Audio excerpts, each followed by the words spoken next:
Midday. We are Good Afternoon Britain, only on GB News. Britain's news channel. Hooray! I'm Stephen Dixon, and thanks for joining us on GB News, Britain's news channel.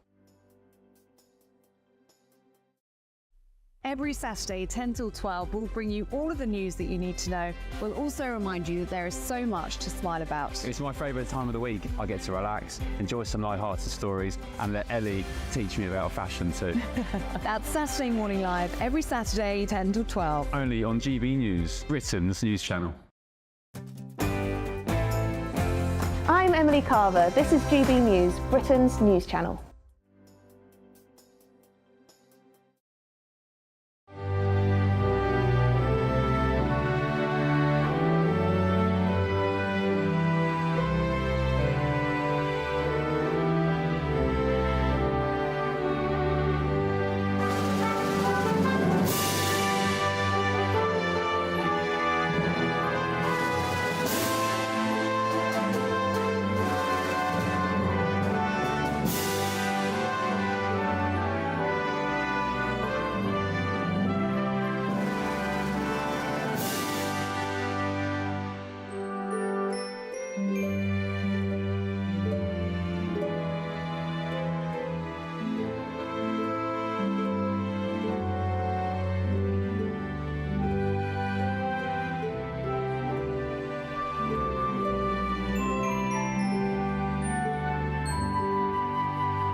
Good morning to you. Kamala Harris has officially accepted her party's nomination at the Democratic National Convention in Chicago.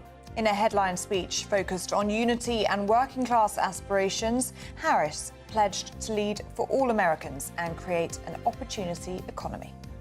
I accept your nomination to be President of the United States of America. The Tory leadership candidate Tom Tugendhat apologises for his party's record migration as he reassures voters it's not a far-right issue. One Show and Match of the Day host Jermaine Jenas has been sacked by the BBC with immediate effect. Thousands of families heading off today for a bank holiday weekend as, well, guess what? Drivers are expected to warn very heavy traffic. And in the sport this morning, Chelsea were unconvincing last night against the third best team in Switzerland. If Dana Asher-Smith ran the Olympics like she did the Diamond League last night, she would have won a medal. And in the week that Match of the Day celebrates its 60th birthday, Jermaine Jenas realises he'll now never host it. Good morning. A bit of a disruptive start for northern areas due to Storm Lillian. Things will improve into this afternoon. Find out all the details with me a little later on. Just gone 6 o'clock. I'm Stephen Dixon. And I'm Ellie Costello, and this is GB News Breakfast.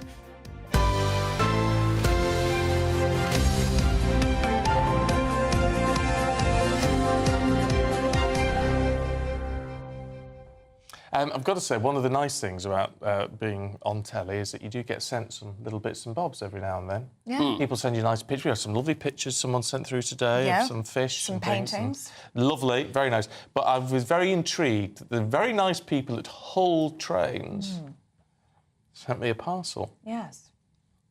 Which is chip spice, which I've never heard of, but it sounds delicious. Well, you get all this stuff, don't you? What is chip spice? Chip spice, well, you put it on your chips and it's got stuff in it. Oh, it sounds good, actually. Salt, paprika, tomato powder and onion powder. And garlic. So I don't know why they've sent me that, but it's going to go down a treat. So I think, my theory is, at some point you have spoken about how great Hull is. And I think we may have been on the show together when you did that. I love Hull. Anna Riley was talking about fish and chips.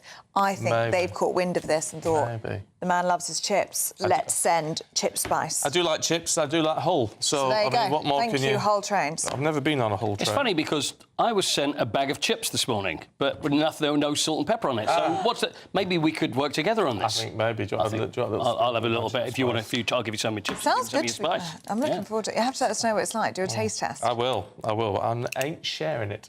You know what I'd really like to see? I'd like to see you put a load in your hand and then just taste it live, and then we'll see how strong it is. Right. And just see if your eyes start to water or if it's... Well, we could get you a kebab now and some chips. Not well, I don't want a kebab. 6 o'clock in the morning? Oh, you have the chips with you? You wouldn't say no to chips? Oh. Well, there you go. I didn't have any tea last night. Now, what's going on with Jermaine Jenas, you may ask, on all the papers this morning? Bit of a scandal. The Match of the Day and One Show host Jermaine Jenas has been sacked with immediate effect. Well, the news broke yesterday afternoon when Jermaine was on air with TalkSport. It's being reported that you sent unsolicited texts to a female member of staff at the One Show. Is that true? There's, like I said, I'm not happy about this situation. You know, I'm going to be speaking to my lawyers about it, is all I can say right now. I'm not happy at all about the outcome of this, but I've got to leave it in the hands of the lawyers right now. Were you surprised that any complaint was made against you? I can't really talk, maybe as much. I can't really talk right now. Ooh. Paul Coyte's here. It's very uncomfortable. It's very awkward. Very isn't it? uncomfortable. You know what is awkward and also which is very strange is that he was asked by TalkSport to go in and host their drive show yesterday at 4 o'clock in the afternoon. And the story broke. It was around half an hour before he was about to go on the air. So obviously the bosses there had a decision to make. Do we keep him on the air or do we not? But the rumour has it, or from what I've heard, there was nobody there to actually do the show who could have actually done the show anyway. So they made the decision to put him on the air.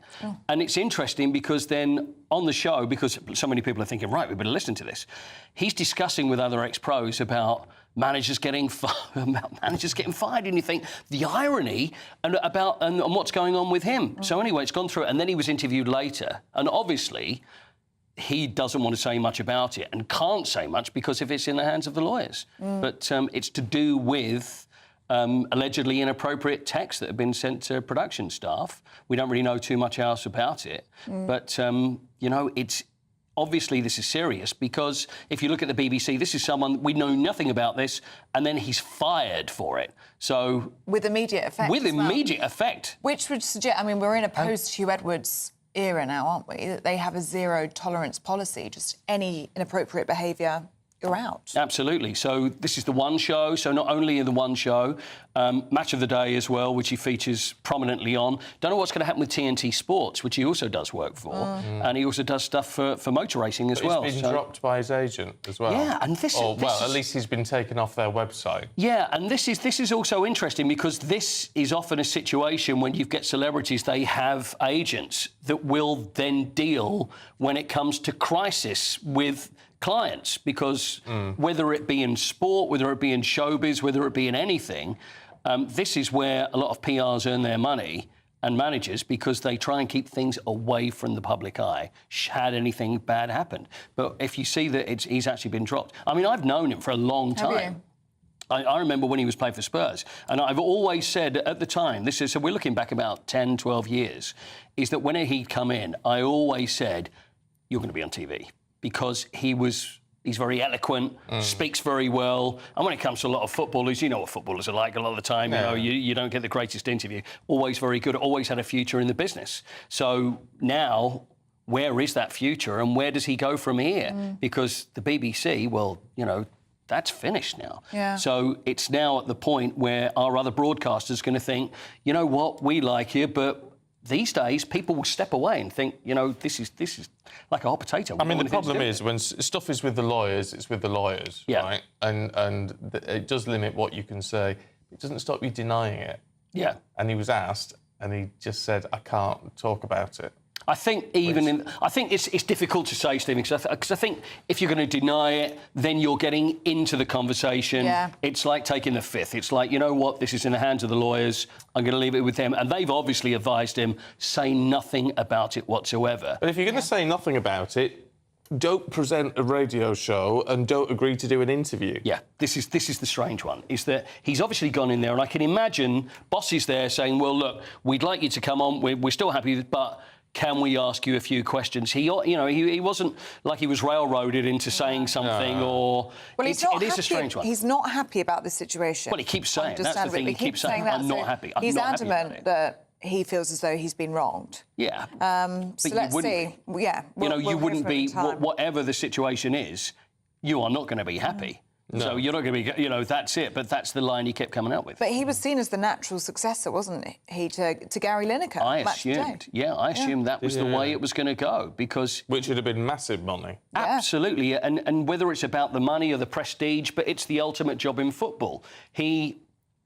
Although he hosts TV shows and he hosts the One Show, he still does co-commentary with TNT, and also when it comes to Match of the Day, and then he's the expert. And there's even quotes where he'd been on TV and he'd said, I would read the auto cue before Gary came in, because not just to think that I want the job, because I want to see what it feels like, and he would do the whole thing. And I think he would have been the ultimate successor. And even Gary Lineker had mentioned the fact that he would be the perfect successor, but... that's blown out of the water now. That's not going to happen. Yeah. Oh, well, we might get more details. They're going to have to tell us more. Oh, there's going to be more. Yeah. This is not going to be... When you get a big story like this, it's not going to be now, that's it, he's fired, we'll never hear from the story again. There's always going to be more that's going to come out, but we'll see. See how bad it is. OK. Well, Coit, thank you very much.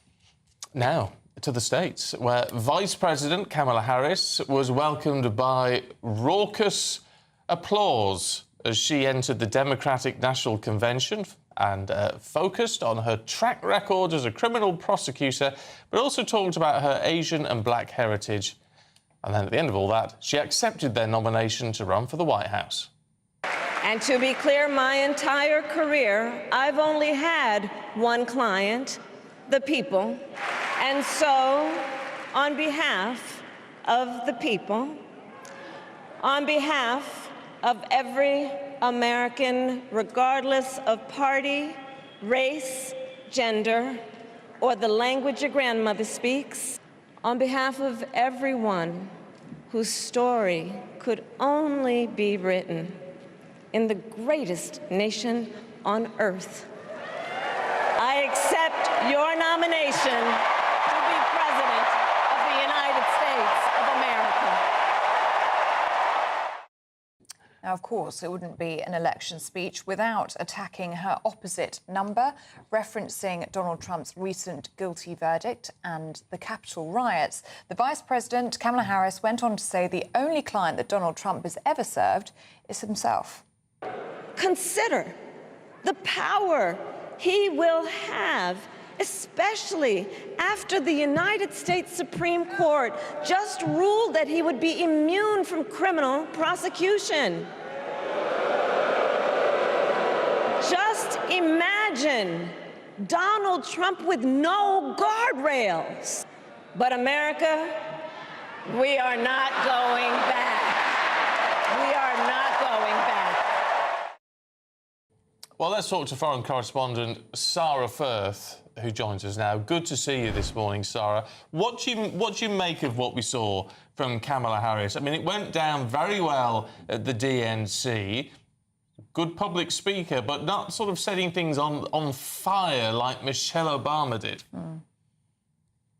I mean, it's been very well received here amongst a lot of American commentators. And as you said, Stephen, you saw that energy, the standing ovation that she got at the Democratic Convention, closing off 4 days of what, as you rightly say, have been some very powerful speeches from the great and the good, not just of the Democratic Party. We've had speakers from both sides of the aisle. And this was her moment really to set forth her agenda as she accepted that her party's nomination for the presidency. So she is now the candidate. And it was a powerful speech. You heard her touching on everything from immigration to reproductive rights, foreign policy heavy. So it sort of hit all those notes. You're right, there will be comparisons to the other speakers. There have been lots of commentary around her ability to deliver those powerful moments. But a lot of commentators saying, look, she stepped up to the platform today, promising to be a leader for all Americans, getting some poignant words in there, as you heard, against the man that she's running against, Donald Trump. Very interesting to see, isn't it, the comparison when you look back to 2016, Hillary Clinton, then the approach towards Donald Trump, markedly different. You know, Kamala Harris considers this man a threat and she's taking it seriously. And so you heard those very serious words of warning from her there, but certainly a big moment. I don't know if the both of you had heard the rumors that were coming out of the convention throughout the day about a potential surprise guest. There was no Beyonce or Taylor Swift in the end, as some were speculating, but certainly a pretty grand moment from Kamala Harris to close out that convention. Yes, Sarah, there was a lack of policy detail. Perhaps it's not the speech for that exactly, but she spoke about lowering the cost of everyday needs, didn't she? But she did outline what looks as though is going to be the issue at the core of her campaign, which is access to abortion rights. Yes, that has been one of the platforms that she's massively, clearly going to be running on. And you're right, in terms of the actual detail, we're expecting that a little bit later. And remember, of course, it wasn't that long ago that Kamala Harris was never going to be in this position. It was going to be Joe Biden who'd be delivering this speech. So it's been a very fast turnaround. There were lots of reports out that Kamala Harris all throughout today was working on her speech, finalizing the details, that she considered this very, very personal to her. And you heard that throughout the speech as well. She did make it personal. Okay, there wasn't a lot of policy detail in there at this point, but she was trying to get across her story to Americans, I think, talking about her late mother, her sister coming onto the stage before her, really trying to get that personal message across about who she is and why she feels she's the best person to lead Americans going into this presidential election. You know, as we've spoken about for the past couple of weeks now, she has had a little bit of a tricky beginning to this. Given everything that's happened, given the political turmoil. I think today was sort of her, you know, drawing a line behind that chaos, setting out her stall for what she's going to be about coming into the final months ahead of the election, and trying to get that message across to Americans. As we said, that top line really coming out being about a leader for all Americans. You know, whatever side of the aisle, whatever political background you have, whoever you are, she wanted people to know she is for the people, about the people, and saying that her career has been about that, about fighting for people. And that is what she wants Americans to know she will continue to do. There has been some pushback. Of course, Donald Trump has been on social media hitting back at Kamala Harris. You've had the criticisms we've heard many times. Look, she's saying she will fix some of the things that are broken in the country, but she's been vice president for the last 4 years. She's been an inherent, integral part of the system that she's now saying needs to be fixed. So that's one of the criticisms that she's going to have to address as the weeks go on. But tonight, certainly for the time being here, as that convention closes out, being pretty widely well received from a lot of the American public who've engaged with that. As I said, millions tuning in for that final night and to hear her accept the official nomination. Sarah Firth, good to see you this morning. Thank you very much indeed for your analysis. All right, let's talk to Deputy Editor of The Spectator, Freddie Gray, who's been at the DNC. What do you make of it, Freddie? I mean, it is important, isn't it, that she has this stage now to tell her backstory, because, you know, people don't really know that much about her.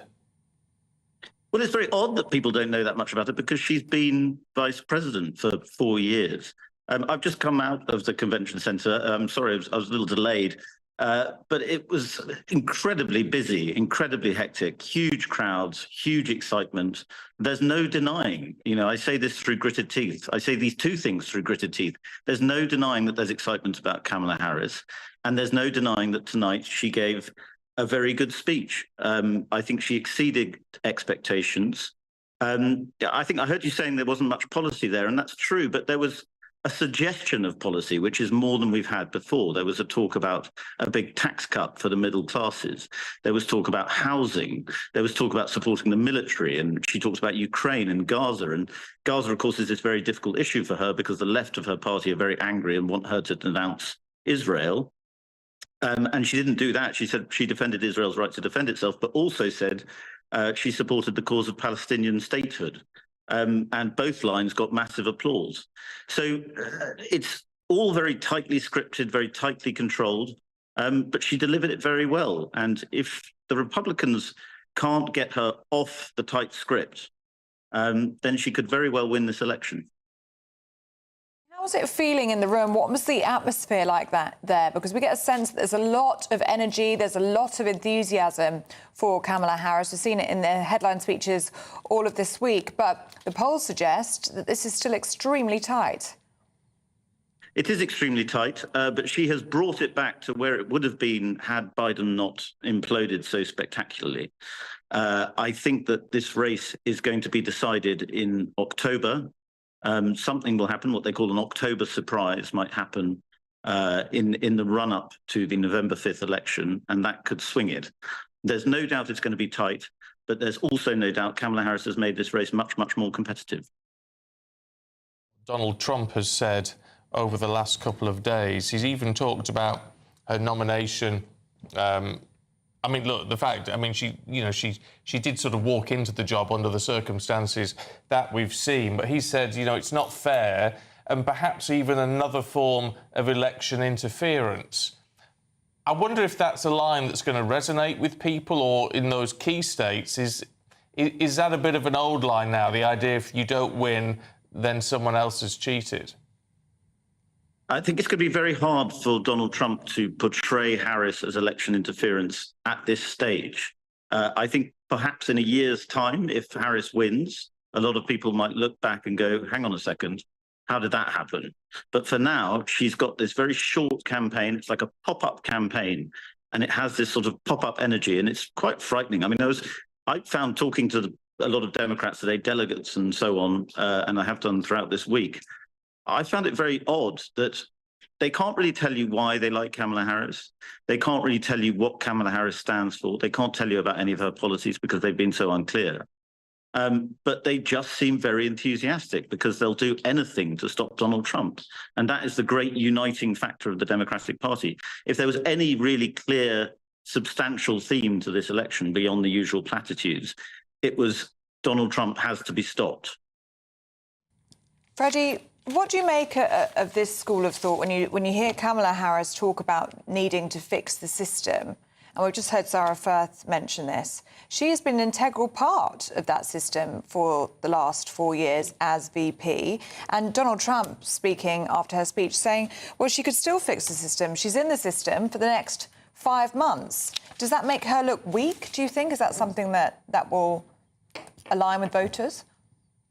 Well, it's a very good point that Trump makes. I mean, she has been part of the system, and she's aligned herself with every policy that Biden has introduced, and people have not been happy under a Biden administration. Nevertheless, because she's come out of nowhere within the context of this race, and Americans talk about race in very sort of entertainment terms, she is a new force to be reckoned with in that context. And that's extremely hard to stop, and it makes her quite powerful and very, very hard to beat. Freddie, good to see you. Thanks very much indeed. I wonder whether, I mean, the one thing that strikes me is we keep saying, well, we don't know anything about her. Well, if you're VP, you don't seem to have an awful lot to do you? Yeah. And you're going to do what the president says. Mm. So, in a way, can you blame her for that? Yeah. I mean, one of the arguments being made yesterday was there's some fiscal stuff in the Senate where she said she had the deciding vote because it was split 50-50. Well, of course she's going to go with her own party because that's what you do, whether she believed in it or not. I mean, probably did believe in it, but so it's that sort of political pressure. You know, over here, how many politicians we interview them and they spin out the party line, and then when they leave politics, they come onto a set like this and say, "Well, no, I didn't really believe in that." Yeah. But I just had to say it. Well, I was reading an article the other day that essentially said, as VP, your job is just to sit there and applaud the president, support the president in everything that they do. And in that sense, she's been there, been a right-hand woman. You're not given your space or your time to have your own opinions or your own career in that sense. You're literally there as the cheerleader, if you like, and she's done that well. So maybe we're seeing her own chapter now. It's just interesting to see how, in this race, Donald Trump was clearly the man to beat, partly because of just who he is, and partly because obviously Biden was not in a fit state, and it's just now changed. Now, whether that can be sustained up until election day is another matter entirely, but it's just interesting to have that quite sudden change. Yeah, the speed is remarkable. I was listening to a podcast the other day about the merchandise stalls at this DNC, and apparently they are empty because obviously it's the wrong ticket. It was prepared for Biden-Harris and said it's going to be Harris-Waltz. Yeah. Oh, well. Here you go. So someone needs to do some it's just printing. a sign of how quickly these things have happened. Yeah. And there's signs of it all over the DNC that this isn't quite what was planned. But there's energy and there's enthusiasm, isn't there? Will that be enough to sustain things until November? We shall see. Well, let's look at politics over here, should we?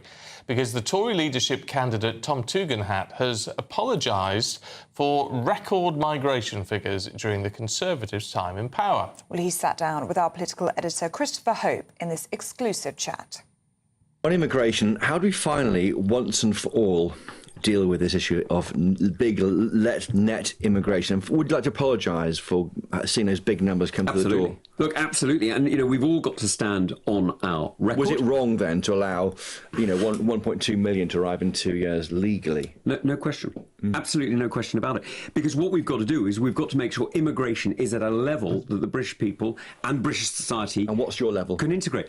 Well, look, I'm interested in the levels that we saw between 1990 and sort of 2010. Then it was... What is that? It was about 100,000, roughly, 120. I mean, there isn't an exact number because it's going to depend on what you need to... But it's tens of thousands, isn't it? But it's... Look, that's the ballpark figure we're looking at, right? That's the sort of area you're thinking of. That apology would wipe the slate clean for a lot of the Tory voters, I think, because it has driven voters towards reform, which offer easy solutions like one in, one out. But, Chris, you will forgive me. I mean, I apologise. I mean, and I'm completely clear about it. And the reason I apologise is because we can see the effects, right? We can see the effects in communities across the United Kingdom. But this isn't just about pointing at the problem. It's about fixing it. Indeed. And that's why what we really need is a massive economic change, because we need Brits to be taking the jobs that we are talking about. Now, that means changing the way we pay, changing the way we invest, and actually changing the British economy. Because, frankly, at the moment, it's not delivering properly for the British people. Right, let's talk to the Deputy Political Editor of the Mail on Sunday, Anna Mikhailova. This is interesting, Anna, to find because obviously we had Priti Patel being interviewed by Chopper the other week, where she sort of said, no, it's all got to be put into context. Yeah. Well, actually, for someone to say, no, we got it wrong, is an interesting marker. I mean, I think certainly it's what the voters want to hear. It'll be what Tory members want to hear. But, cynically in politics, there's always another story. Of course, Tom Tugendhat is someone who he was in the government, but he was security minister. He was in the Home Office technically, but this was not his remit. So very few people will look at that government and say, you know whose fault this was? This was Tom Tugendhat's fault. Whereas Priti Patel was Home Secretary when they designed the system that eventually brought in hundreds and hundreds and hundreds of thousands of people into the country a year. And obviously James Cleverly was recently Home Secretary. So I do wonder whether Tom Tugendhat is probably smartly trying to play on his... I mean, he's pretty unknown to most people, and he's probably got the lowest profile of the other contenders, but that can be a real positive. And the fact that it's such a long leadership contest does help him, because it gives him a bit more time for people to get to know him. And if he is early on positioning himself as, I was not only unhappy about this, but I'm actually going to apologise for it, then people might like that. Yeah, and it's a difficult balance that we're seeing with so many of these candidates now, Anna, isn't it? It's where you have to accept what went wrong and apologise for the state of the general election, but then also defend your own personal record. Well, it's a difficult thing to do, isn't it? Very difficult thing to do, and their hands are all dipped in the failure of the Rishi Sunak government, frankly, certainly the electoral failure. And you have to remember as well, they're all shadowboxing a little bit, because they don't even know who the party, who the existing Conservative Party is made up of. Because, number one, there are 27 completely new MPs, so they are complete unknowns in terms of what their allegiances and views are. And then, of course, it's still not clear who's in the ascendancy. Is it the moderate One Nationers? Is it the right of the party? Another interesting thing I thought Tom Tugendhat said to Chris Hope is that he says he doesn't want concern about net migration to be seen as a right-wing, a far-right issue. Obviously, he's speaking slightly in response to the recent riots, but again, that's an interesting difference to very much what the government was saying, and he is setting out his stall again. Yeah, I'll tell you what, though, it's very Jim Hacker, isn't it? Like the most least likely candidate possibly rising to the top. Well, I mean, don't forget that when David Cameron became leader, he was also the outsider. David Davis was pretty much the expected winner, and again because the way the rules were designed then in that contest, the contest was again very long. I mean, that was done pretty much to favour the outsider candidate. But yeah, look, listen, it's going to be probably one of the ones who are the front runners. But it is remarkable. I keep reminding myself how we've got 2 more months. Yeah, it's a really long campaign. Is it that long? 3. God. It'll be November when we know. Yeah. Is it too early to call it, do you think, Anna? Do you think it's all still to play for? It's too early to call it because there are too many unknowns. Because it was bad knocks to lose at the very beginning, wasn't it? Do you think that's still the case? I think it is still the case, particularly if she gets to the membership, and most people are assuming she will get to the final 2. But it's that strange thing that they are trying to pitch themselves both to the members ultimately, because ultimately, of course, it's the members that are going to decide. But first, they have to pitch themselves to these MPs. Yes. So it's almost like 2 separate campaigns. They are. Really. They're 2 separate campaigns, exactly. OK, Anna, good to talk to you. Thanks very much indeed. It's interesting how times change, of course. When it was David Cameron versus David Davis, David Davis he was surrounded by a bevy of beauties wearing I'm double D on the T-shirt. Couldn't do that these days. You couldn't do that now, could you? No. Times have changed very, very quickly. Haven't they just? Let's have a look at the weather, shall we now, with Annie. A brighter outlook with Box Solar, sponsors of weather on GB News.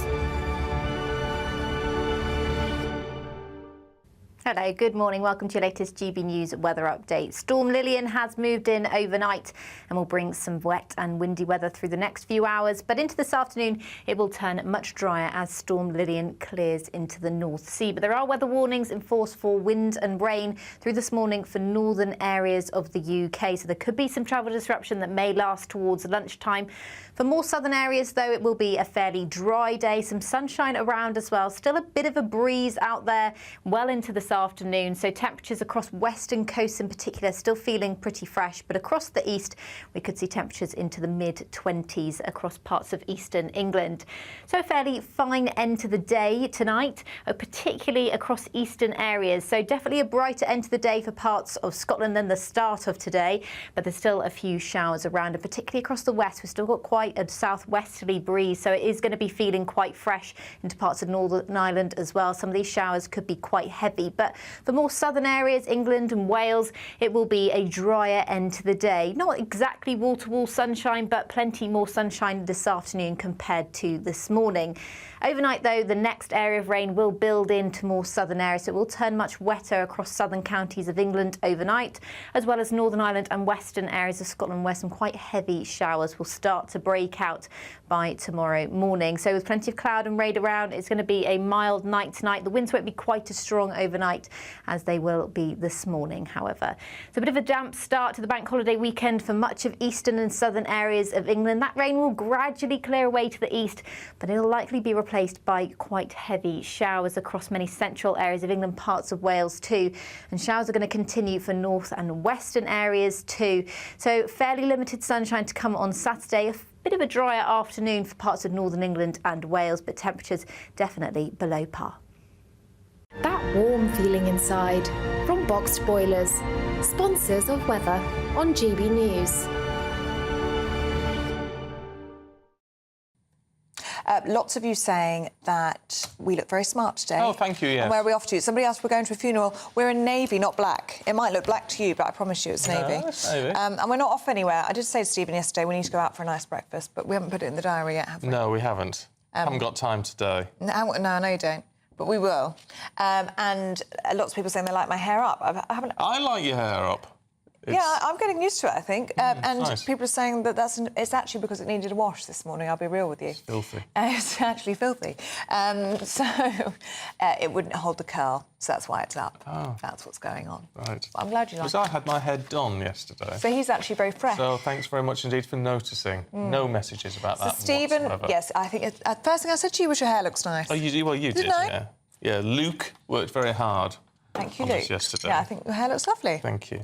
So, yeah, thank you very much for all your lovely messages. Now, there is actually, I think, it is 8 days now left to get your entry into the £30,000 Great British Giveaway, the biggest prize we've given away so far this year. Yes, I have a think. What would you do with all of that extra cash? Here's how you can make it yours. Don't miss out on your chance to win a whopping £30,000 in tax-free cash to spend however you like. It's extra cash that could really make a difference to your coming year. You could find yourself on that holiday you've always wanted to take, buy that treat that always seemed out of reach, or just send some of those day-to-day financial stresses packing. £30,000 could be yours, but time is ticking.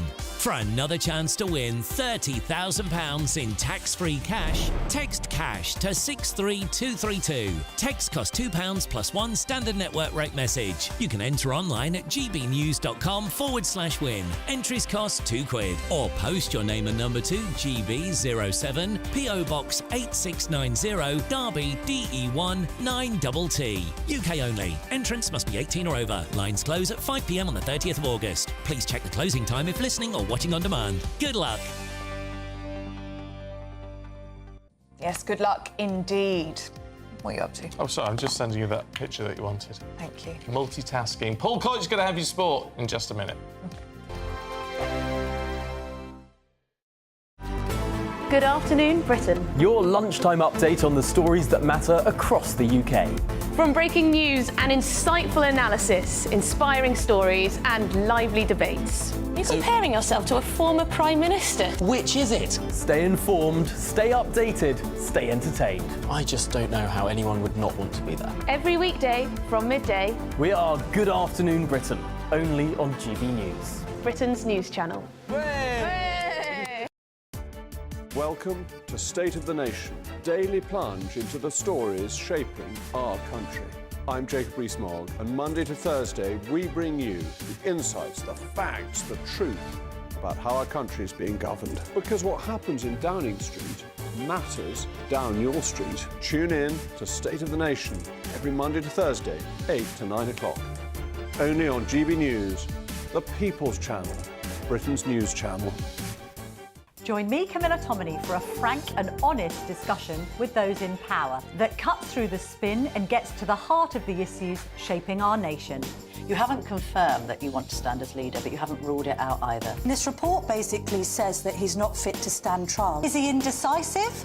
Incompetent? I deliver the dose of reality Westminster needs. That's the Camilla Tominey Show at 9:30 every Sunday on GB News, the People's Channel, Britain's news channel. Hi there, I'm Michelle Dewberry and I'm going to take a second to tell you all about my show, Dubes & Co. We start off with the issues of the day. We then bring in both sides of the argument. We get rid of the disrespect. And then you throw me into the mix. And trust me, I'll tell it exactly how it is. And then, of course, the magic ingredient, you at home. We mix it all together and what have we got, in my opinion, the best debate show in town. Monday to Friday, 6 till 7 on GB News, Britain's news channel. Are the newspapers getting you down? My wife didn't divorce me that month. Struggling to separate the wheat from the chaff? I know that it's a bit of a circus at the best of times. Well, don't worry. Headliners has got you covered. We'll take the burden of reading the day's news, and if we get depressed, who cares? It's an occupational hazard, frankly. That's Headliners on GB News from 11 p.m. till midnight, and the following morning, 5 till 6 a.m. on GB News, the comedy channel. Nah, just kidding. Britain's news channel. I'm Bev Turner. Thank you for joining us on GB News, the People's Channel, Britain's news channel. Weekdays on GB News. Wake up to breakfast every day from 6 a.m. Followed by Britain's newsroom at 9:30. At noon, it's Good Afternoon Britain. Followed by Martin Daubney from 3 p.m. Only on GB News, the People's Channel, Britain's news channel.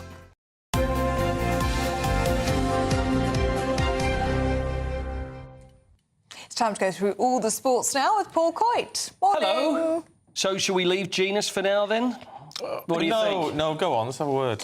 Because yeah, it's you what want to talk about him? It's what everyone's talking about this morning. Yeah. What's gone on? It's meant to be text messages. Yeah, we're hearing lots of rumours, lots of bits and pieces. But the thing is just that it's such a surprise. The fact that I saw this story yesterday afternoon.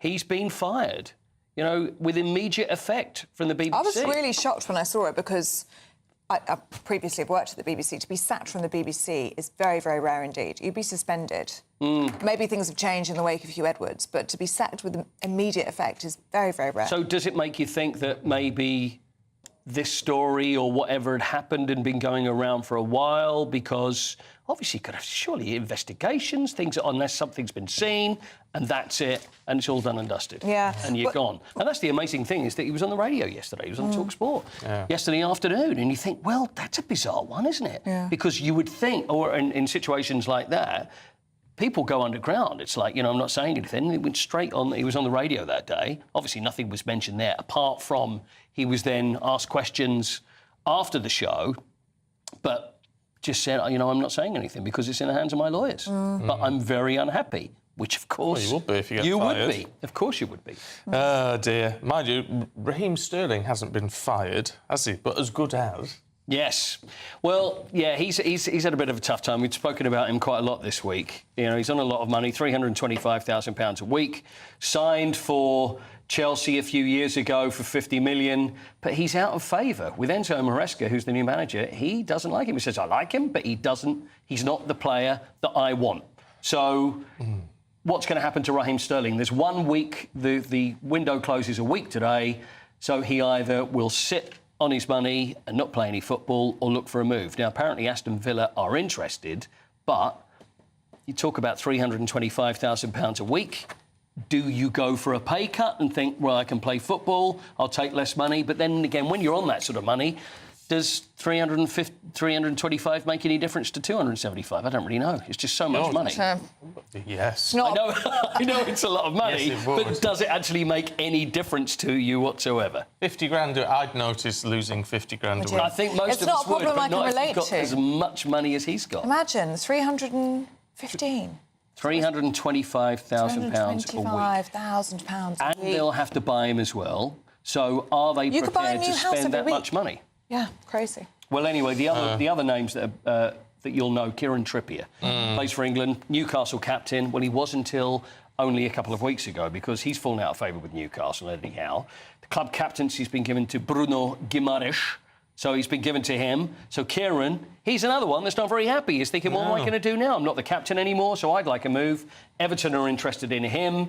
They need a right-back. Sean Dyche used to work with at Burnley, so I think that would be an interesting move for Kieran Trippier to go to Everton. Club. Can we have a look at Dina Asher-Smith? Yes, Dina didn't do very well in the Olympics, did she? No, she didn't. In the 100 metres. She didn't qualify for the final. Although the Diamond League, yes. Now, the Diamond... You're aware of what the Diamond League is? It's not bad if you don't know. No, I don't know. It's OK. The Diamond League, and this is like you used to have years ago. You know, you get athletics on the TV. See, not many people are watching athletics. Everybody watches it when the Olympics are on. Yeah. But it still goes on every week, and the Diamond League moves from different venues. So they get points for... what do points make? Prizes. That's exactly it. Points make prizes. So they get points for where they finish in different races. So it's just like a touring athletics competition. So yesterday, Dina Asher-Smith ran the 100 metres and she did so well. If only she'd run that way in the Olympics, it would have been good enough to get her a bronze medal. So she did well. Matt Hudson-Smith, see two double-barrel Smiths. Matt Hudson-Smith in 400. He won silver in the Olympics, third fastest time ever yesterday. Although there was no Quincy Hall who beat him in the Olympics, but he won that. And Jakob Ingebrigtsen, our old friend, the Norwegian Jakob Ingebrigtsen, who came fourth in the Olympic 1500, he beat Cole Hocker, who's the American who won the gold medal, if you remember, that beat Josh Kerr. So I just like to keep the fire burning a little bit for athletes. Yeah, quite right. You know? Quite right too. Sasha Anderson is very upset. With me, not with you. Oh. Thank goodness, Sasha, you had me worried for a moment. You see, she says, I'm throwing this out there because I think there might be something wrong with your telly, Sasha. Or maybe not. She says, Ellie looks lovely. Oh. She does. You look really lovely. Thank you, Sadly, Quoty. she says, Stephen is showing his lack of sartorial elegance by wearing a glittering, flashing jacket. Oh. What? There's no Glittering, glitter. flashing jacket? I'm just confused. I'm confused. Just an AB suit. Is it? And he's very arrogant. Are you strobing on TV? Am I strobing? Let us know if he's flashing, but it is just an navy suit, a very smart one, may I add. It's not glittery. I think you're showing extreme Barry sartorial. Manilow. No, I think you look great today as well. And Sasha doesn't like it. It's not going well on her TV. Oh, my God. I think she's got a dodgy TV. Might be a dodgy TV. Yeah, Sasha. and it just goes nice every time it goes onto Ellie, and then it goes onto you and it all starts going funny. Oh, no. I blame the Russians, Sasha. It's the Russians. But there you go. Right. Thank you. We'll see you a little bit later on. Fantastic thing I'm going to show you a little bit later. Oh, yes, looking forward to that. It is magnificent. The future of watching football. You like this? Fabulous. Right. Do stay with us. We're going to be going through the papers next with Stephanie Tecci and Andrew Eborn.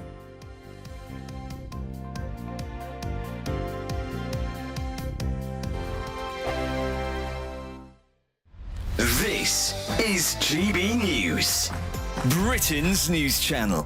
EasyJet is launching a new recruitment drive focused on attracting cabin crew members over 50 and those even considering retirement. Well, the initiative is called Returnships and is inspired by research that suggests that 75% of people over 50 years old believe that now is the ideal time to embark on a new career. Joining us now to discuss what it takes to embark on a second career as cabin crew is Helen Williams. Good morning, Helen. Hi, good morning, Helen. Welcome. Just touching down in our studio. It is. I've had a few days off and now I'm here. So you are now cabin crew. I am.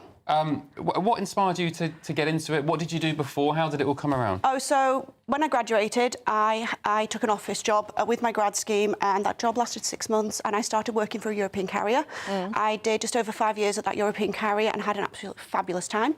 I then went on to a wet lease operation with an Irish carrier and another mainline UK carrier. I then decided to have time out. I had a business, I had a family, I had children, and last autumn I decided, why not? Let's go back and do it all again. So returning to that European carrier that I'd worked at when I was in my early 20s. And what is that like for you now, returning that bit older, having that life experience, having your children? Do you think that's been a benefit to you? It's absolutely been a benefit. I mean, the amount of parents that thank me for helping me with their small children when they're crying on a flight. I am that person now. When you went back for a second time, did you notice more sort of older people amongst your sort of colleagues? I did. So when I returned onto my initial course in March of this year, just over half the course were over the age of 30. Wow. Which was absolutely phenomenal. And I was expecting to return and be with a lot of younger, 18, 19, 24. I was expecting to be that dinosaur. And that first day of training, to find out that I wasn't the dinosaur, you have no idea how exciting that was. And they've gone on, that particular group, to be phenomenal crew members. GB News, the People's Channel. The latest GB News travel. Hello, good morning. I'm Andy Hilbert with the latest on the roads across the UK for a Friday morning. In Gloucestershire, the M48, the Severn Bridge, is closed because of strong winds this morning from Junction 2 at Cheapstow to Junction 1 at Oss. That's going to affect you. In Berkshire, the westbound M4, we've got one lane closed due to a broken down van.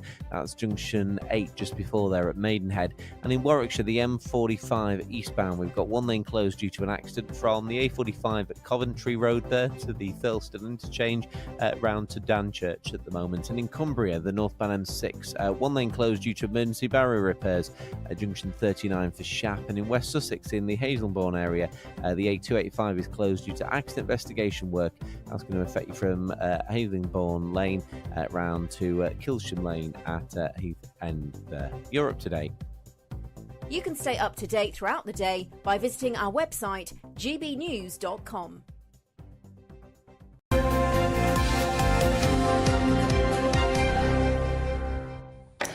Time to see what's in the papers this morning with showbiz reporter Stephanie Tetchy and broadcaster Andrew Eborn. Good to see you both this morning. Can we have a look at Jermaine Genius? In a lot of the papers this morning, but obviously let's be a little bit legally careful. I'll tell you what, I don't like this at all, and I'll tell you why. I think the BBC have overreacted. They got into trouble about various other cases, all the way back to Savile and so on and so forth. Did they act quickly enough? This, at the moment, is just an accusation. All the details haven't come out. It's a claim. He was on television last night, I think, on Talk, basically saying there are two sides to every story. So he's denying it. But everybody's rushed to put it all...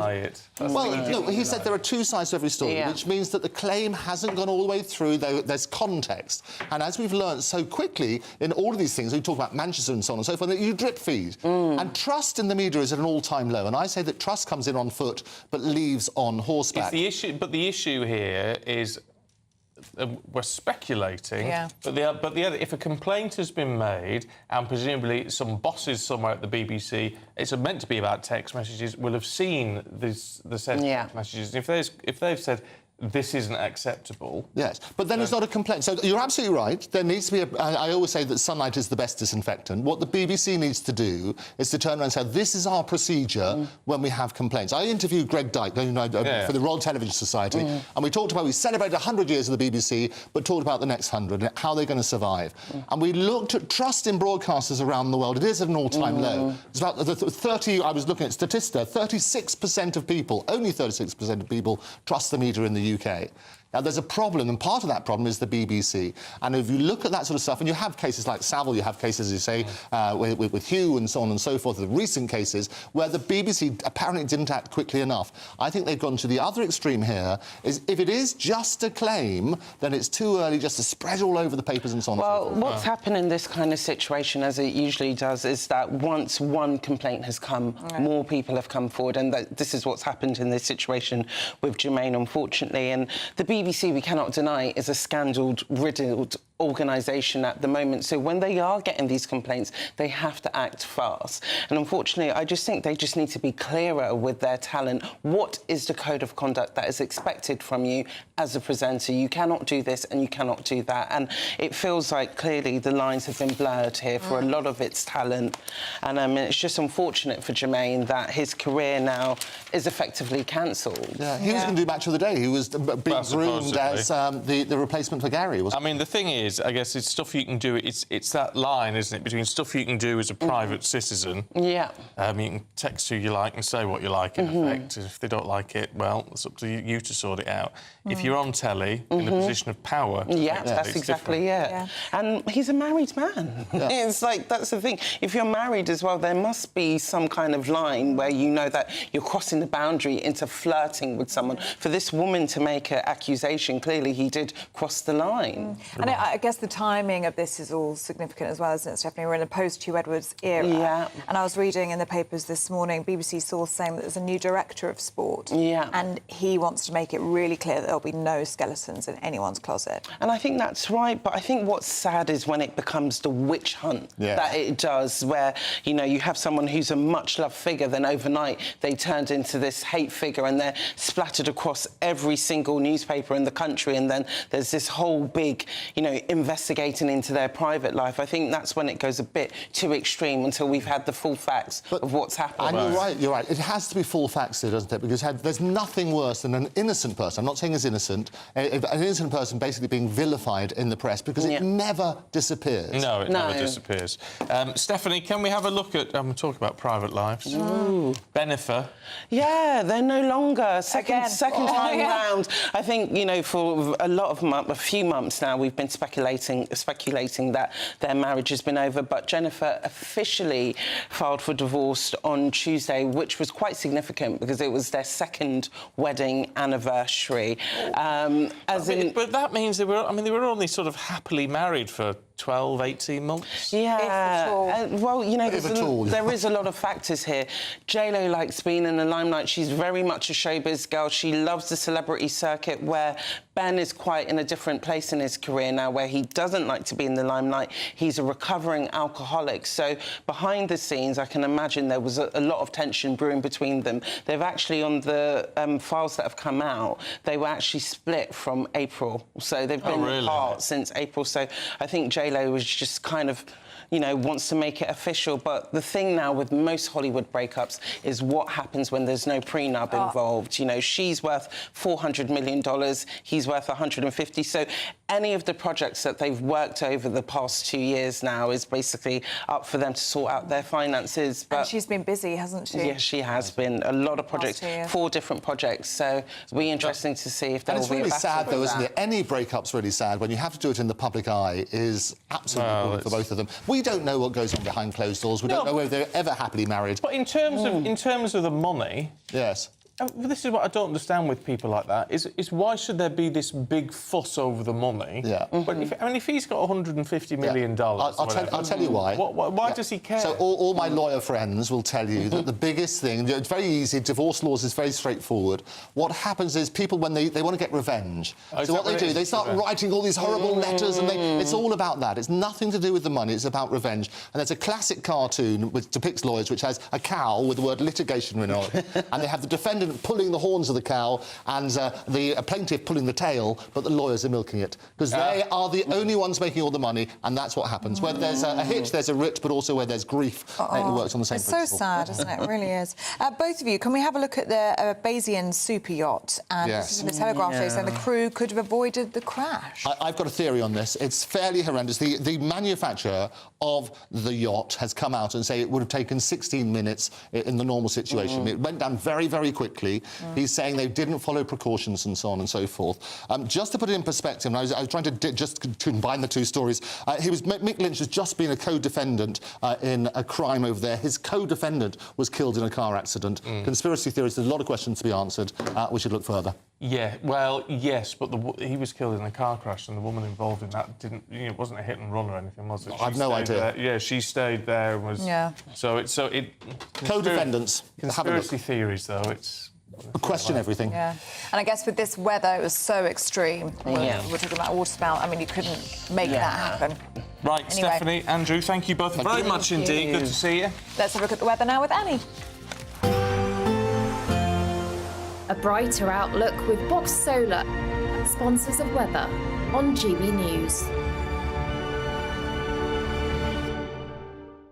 Hello, good morning. Welcome to your latest GB News weather update. Storm Lillian has moved in overnight and will bring some wet and windy weather through the next few hours. But into this afternoon, it will turn much drier as Storm Lillian clears into the North Sea. But there are weather warnings in force for wind and rain through this morning for northern areas of the UK. So there could be some travel disruption that may last towards lunchtime.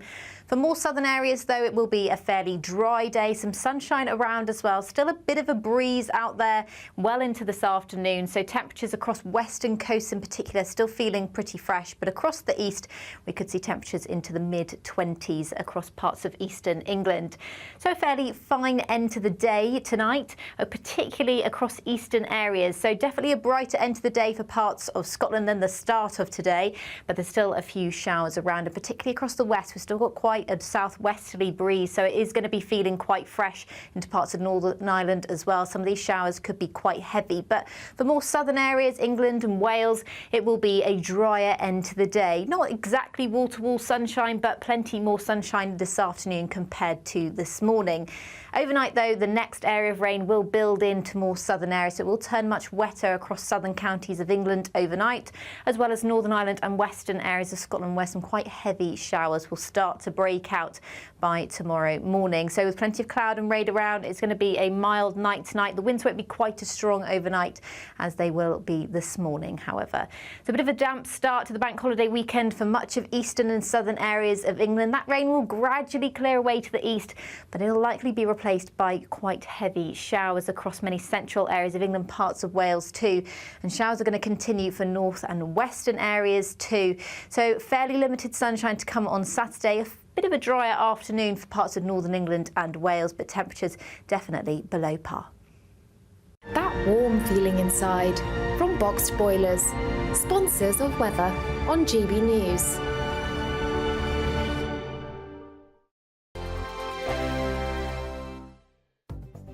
The latest GB News travel. Oh, good morning, I'm Andy Hilbert with the latest on the roads across the UK for a Friday morning. In Gloucestershire, the Severn Bridge, the M48, is currently closed due to strong winds between Junction 2 at Cheapstow and Junction 1 at Oss this morning. In West Sussex, the southbound M23, one lane closed. It's blocked there due to a fallen tree, this lane at Junction 11 for the A23. The M4, the elevated section into London, one lane is blocked due to a broken down van just before Junction 2 for Brentford. And also as well now in Warwickshire, the M45 eastbound, all lanes are open. There was an accident there from the A45 Coventry Road round to Daventry Road at Dunchurch. And in Cumbria, the northbound M6, one lane remains closed due to emergency barrier repairs at Junction 39 for Shaft. In Kent, the M20 coastbound, Operation Brock remains in place without speed restriction from Junction 8 for Leeds Castle and the Maidstone services to Junction 9 at Ashford. You're up to date. You can stay up to date throughout the day by visiting our website, gbnews.com. I'm Christopher Hope. From pop stars to politicians, I'll interview anybody in a pub who's got a political opinion. Join me every Friday on Spotify, Apple Podcasts, YouTube or gbnews.com, or wherever you get your podcasts. This is GB News, the People's Channel.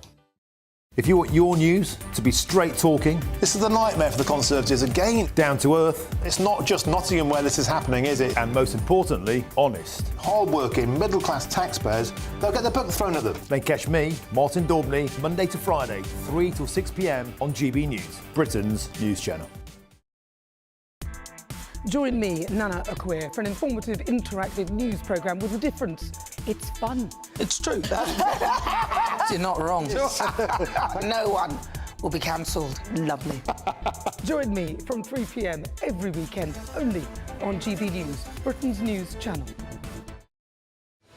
I'm Patrick Christys. Every weeknight from 9, I bring you 2 hours of unmissable, explosive debate and headline-grabbing interviews. What impact has that had? We got death threats and the bomb threat and so on. As time passes, she could have said Storm. You made my argument for me. My guest and I tackle the issues that really matter with a sharp take on every story. Went everywhere. Something practical could be done. Or I can become something different. Patrick Christys tonight from 9 p.m. only on GB News, Britain's news channel.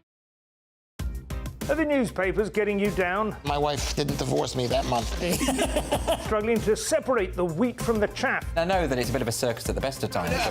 Well, don't worry. Headliners has got you covered. We'll take the burden of reading the day's news, and if we get depressed, who cares? It's an occupational hazard, frankly. That's Headliners on GB News from 11 p.m. till midnight, and the following morning, 5 till 6 a.m. on GB News, the comedy channel. Nah, just kidding. Britain's news channel.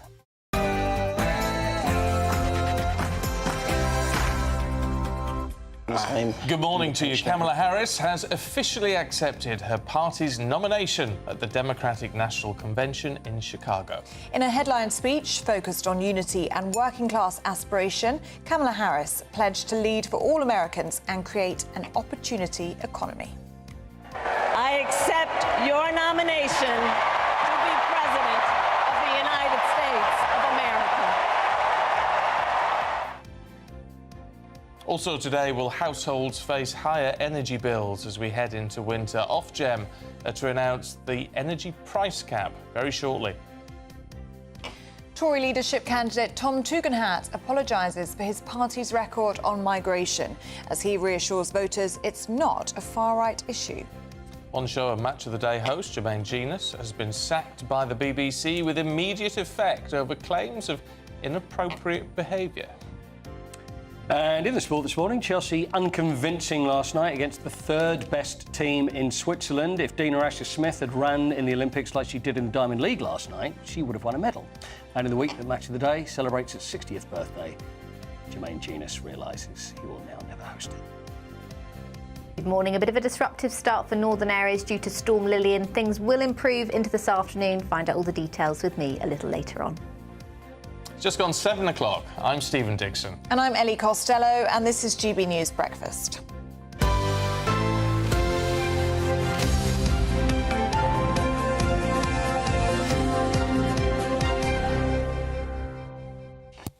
It's interesting, Paul, isn't it, over this whole Jermaine Genius thing. Do you think we will get more information?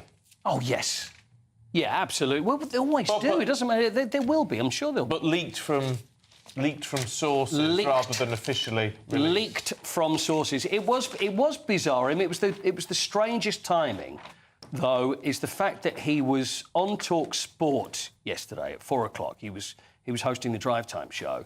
The story came out, I think it was less than an hour before he was about to go on the air. And obviously bosses there have got a decision to make and thinking, do we put him on, don't we? And I think the reason he did is often as simple as the fact of, well, who else is going to do it? What are we going to do now? So he went on the air, and obviously nothing was mentioned in the show that he was doing, but then he was interviewed afterwards where, not surprisingly, he said nothing. You know, I'm very unhappy about it, which, of course, is no surprise. And he said it's with the lawyers. And it's with the lawyers. Do you think he'll stay with TalkSport, or do you think there'll be pressure now on other broadcasters to pull him off? That's the thing, is that with broadcasters now, is that you have to, you can't stick with someone if, it's like TNT. What's going to happen with TNT? We'll just have to see. Here's a thought on a completely different subject. Paul says, why is it that when a famous marriage breaks down, it's always the bloke's fault? There are plenty of female divas in Hollywood. Why is everyone blaming the bloke? This is about Ben Affleck and Jennifer Lopez, yeah. We don't actually know what happened between them.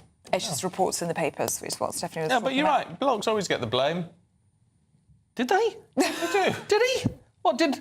Apparently, but I think that's fair enough. They're just different. He's a homebody and she likes to go out. It's fair enough, though, is it? The blokes always get the blame. But as Paula Abdul always sung, opposites attract. Well, exactly. So there you go. So maybe I did. Look at you, maybe showing your age. I'm quoting the great bards of the years. And as I'm saying that, my seat is going down. I wonder why. Oh, yeah, well, it's someone's pressing a button somewhere. Your jacket is actually breaking the inbox at the moment. Oh, is you it? know. Say, we have, obviously, cameras and monitors all in here. It's not strobing You look very matte to me. There's no... Very matte. But, apparently it could be the HD. It makes it look like it's twinkling on people's tellies. Everyone's saying we're all wearing black as well, including the weather person. And you're in but you're all in blue. Lots of people saying who's died. Yeah. No one's died. So hold on, what is it? Is it actually sparkling? Yes, it says your jacket is flashing. Yes. Flashing. Well, there's something wrong with your tellies. All of you. Basically. All of you. So it looks like to some people that you are actually wearing a jacket that's flashing like that. It really is not the case. Yeah. Well, I can't see it personally, but we do apologise because lots of you are messaging in and so saying... people saying, why don't you just buy a new jacket? Because it costs money. Yeah. Probably costs more than the TV, that jacket, doesn't it? I haven't got a load of money to go and buy a load of new suits. We'll have to just adjust your sets. Yeah, adjust your sets. And please feel free to send lots of messages asking the bosses then to buy me an entirely new wardrobe, because I can't afford an entirely new wardrobe. Wardrobe allowance would be lovely. That would be nice, yes. Those are the olden days of television. Yeah, so if you could email and request that, maybe a spinning bow tie with that sparkling suit would look very nice. Do you think that'd be overdoing it slightly? Okay. Eric Morecambe. Yeah. Something like that. Right, let's bring you some breaking news that has literally just dropped. Ofgem's energy price cap is going to go up by 10%. Now, this is about the average amount you will spend at an average home. Anyway, so from £1,568 a year to £1,717. So that comes into force from October the 1st for that typical household in England, Scotland and Wales. Well, it does mean that households are now set to face higher energy bills this winter, and it comes after the regulator had lowered the price cap twice this year already. Let's talk to the deputy political editor of the Mail on Sunday, Anna Mikalova. Look, it's interesting because obviously this is Ofgem, it's independent, but it raises an awful lot of political questions, especially when winter fuel allowance has been stopped. Well, exactly. So you've got energy bills are going to be going up again. I mean, people are still getting out of... So many households are still in debt to their energy providers because of the horrific period you've just come out of. I mean, the price cap's going up, but it's still nowhere near the peak of that couple of years ago. But you know, 10% is going to be a lot for a lot of households, particularly when we're about to have 10 million pensioners losing their winter fuel allowance in England and Wales. So, you know, it's going to be yet another headache for the government because people are going to be unhappy. And I think last year we did have a relatively mild winter. So if that is coupled with a cold winter, then you could really, you know, people are really going to be suffering. I mean, a lot of pensioners are going to really struggle now with this additional 10%. Do you think Labour's going to have to look at the thresholds for the winter fuel allowance, or do you think they will stick to their guns with this one? I suspect they will stick to their guns just because they have no money to play with, and also they have already spent a lot of political capital in doing this. It's obviously a very unpopular measure. I mean, you have charities like Age UK saying this shows that you're not prioritising pensioners. And I think, you know, people will particularly look at it and see the payouts being granted to the unions right now at the same time, which seem to be, I mean, certainly the narrative seems to be slightly no strings attached. You know, train drivers finally get a huge inflation-busting settlement offer and without any request for reform or change. So no concessions, effectively. So when you have that, and if you have a winter that sees a lot of older people suffering, but it's not just older people, families. I mean, a 10% increase in anything right now is going to really hit people hard. Why do you think it's been brought? I mean, what does Ofgem base these decisions on? The energy. Is it all energy prices? It's energy prices. I think winter. It's pretty. I mean, this is definitely expected, this rise, and typically it does go up for the winter anyway. So you know, summer sees a bit of a respite, and obviously we have had cheaper energy costs lately, but. So no, this is expected, but it's still going to be, you know, it's still going to hit people where it hurts. It's a shame because it looks as though it's going to be another challenging winter for people, and you would hope that we would be out of the woods. So it's just going to be really difficult, especially for those vulnerable people in our society. Can I ask you about Tom Tugendhat? Because he's spoken to our political editor, hasn't he, Christopher Hope, apologising for his party's record on migration figures. What do you make of this? I think it's very interesting. I think Tom Tugendhat is cleverly playing the card that he, while having been in the last government, he wasn't enough of a big player, which, considering the electoral defeat and considering how much voters are furious with the Conservatives, that goes to his that plays to his advantage. Yes. So, and of course, it's also within the context of. Last week, Priti Patel, also to Christopher Hope, did the opposite. She not only didn't apologise, she seemed to defend a record of, you know, hundreds and hundreds and hundreds of thousands of legal migrants coming in, which voters did not sign off at any point. So she seemed to, she was saying, oh, you've got to see it all in context. So, of course, Tom Tugendhat was never Home Secretary. He never saw this like Priti Patel. So he can probably say this in a way that the other rivals can't. Yes. What I find interesting, though, with all of this, is what makes this feel like a complete mess, actually, for the Tories, is that Priti Patel, who's quite right, seems to be playing to the middle ground. Tom Tugendhat, who's very middle ground, seems to be playing to the right. You don't know where anybody stands anymore. Well, where they stand is they're trying to appeal to a broad church within the party. So they are all they're also trying to distance themselves from years of infighting, which, frankly, the public have had enough of. So I think that's also part of it. Tom Tugendhat does also make the interesting point in this interview that he doesn't think the concern about migration should be seen as a far-right issue, which I think a lot of people, sensible people, will say we agree with that, and we don't want to be painted certainly with the broad brush of the rioters or anyone like that, just because we have legitimate concerns. Yeah, you know, need to almost try to depoliticise it, whether that's possible or not, I don't know. No. Anna, good to see you. Thank you very much indeed. Let's head to the US now, and the Vice President, Kamala Harris, has formally accepted her party's nomination for president during the final speech of the Democratic National Convention in Chicago. She vowed to chart a new way forward, focusing on her record as a prosecutor And she also talked about her own heritage. And to be clear, my entire career, I've only had one client, the people. And so, on behalf of the people, on behalf of every American, regardless of party, race, gender, or the language your grandmother speaks, on behalf of everyone whose story could only be written in the greatest nation on earth, I accept your nomination to be President of the United States of America.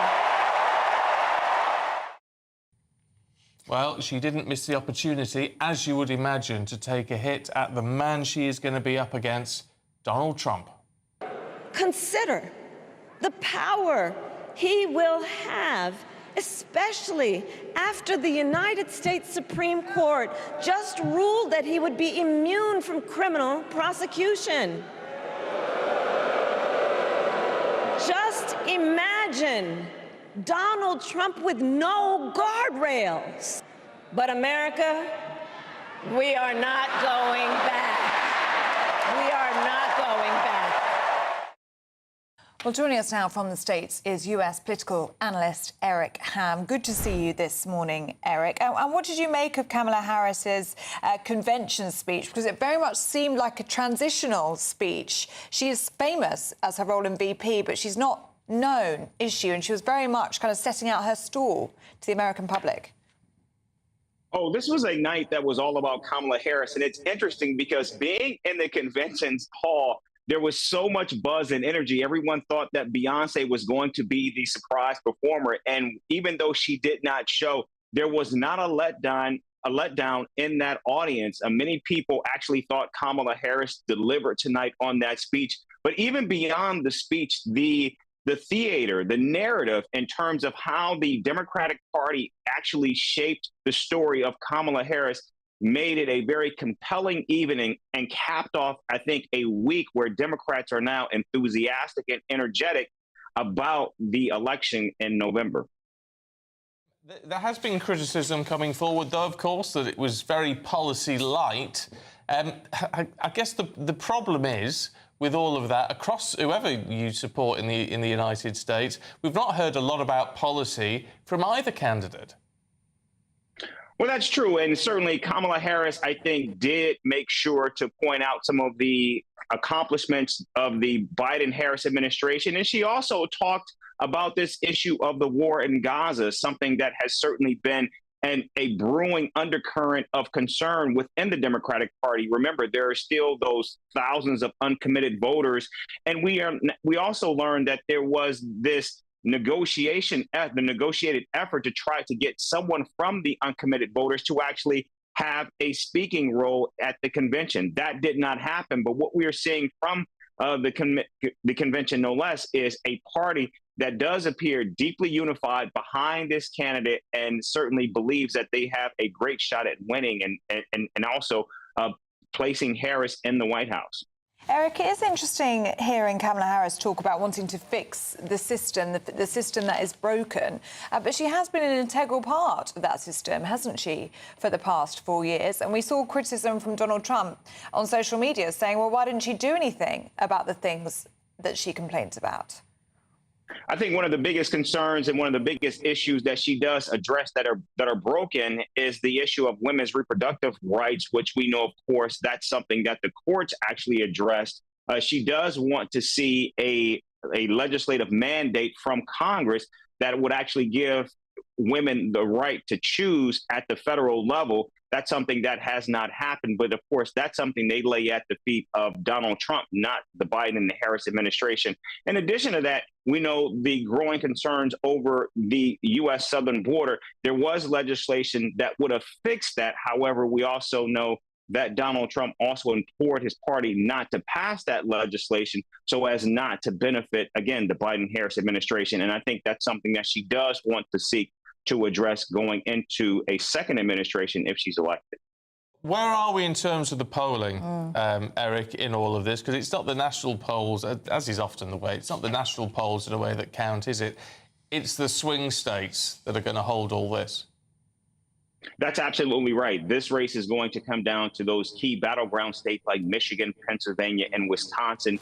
Right now, Kamala Harris is actually leading in the majority of those key battleground states. States where she is trailing right now are in states such as Georgia and North Carolina. To be clear, North Carolina is a state Democrats have not won since 2008 when Barack Obama won it. But right now, what we are seeing is that she is actually catching up in the polls in the states of North Carolina and even in Florida, which is seen as a bulwark state that Republicans expect to actually keep in the red column. Can I just ask you, in terms of if there was a Harris victory in all of this, where are we in terms of Trump? Because we already, as we did last time, to be fair, we're already getting inklings that he's going to say, well, if I don't win, it's only because it's been a fix. Well, I do believe that there will be some recriminations about the election. And of course, he will certainly likely contest the election. And that's certainly his right to do so, very much like what took place in 2020. What we also know is that there are laws in place to address and deal with that. Will it be another January 6th? I highly doubt we will see that. We have to remember Donald Trump is not actually in office right now. So there's very little in terms of what he can do in terms of actually leading such an effort that we know took place 4 years ago. Thanks very much indeed. Thank you. I'll tell you what, whoever you support in politics, I mean, one thing which we do have in this country, and apart from last time, there's always been the case in the United States, is the transition of power, you know, which has to be done calmly. And of course, last time it all went to pot, and you just don't want to see that again. No, you don't. Well, hopefully lessons have been learnt from that.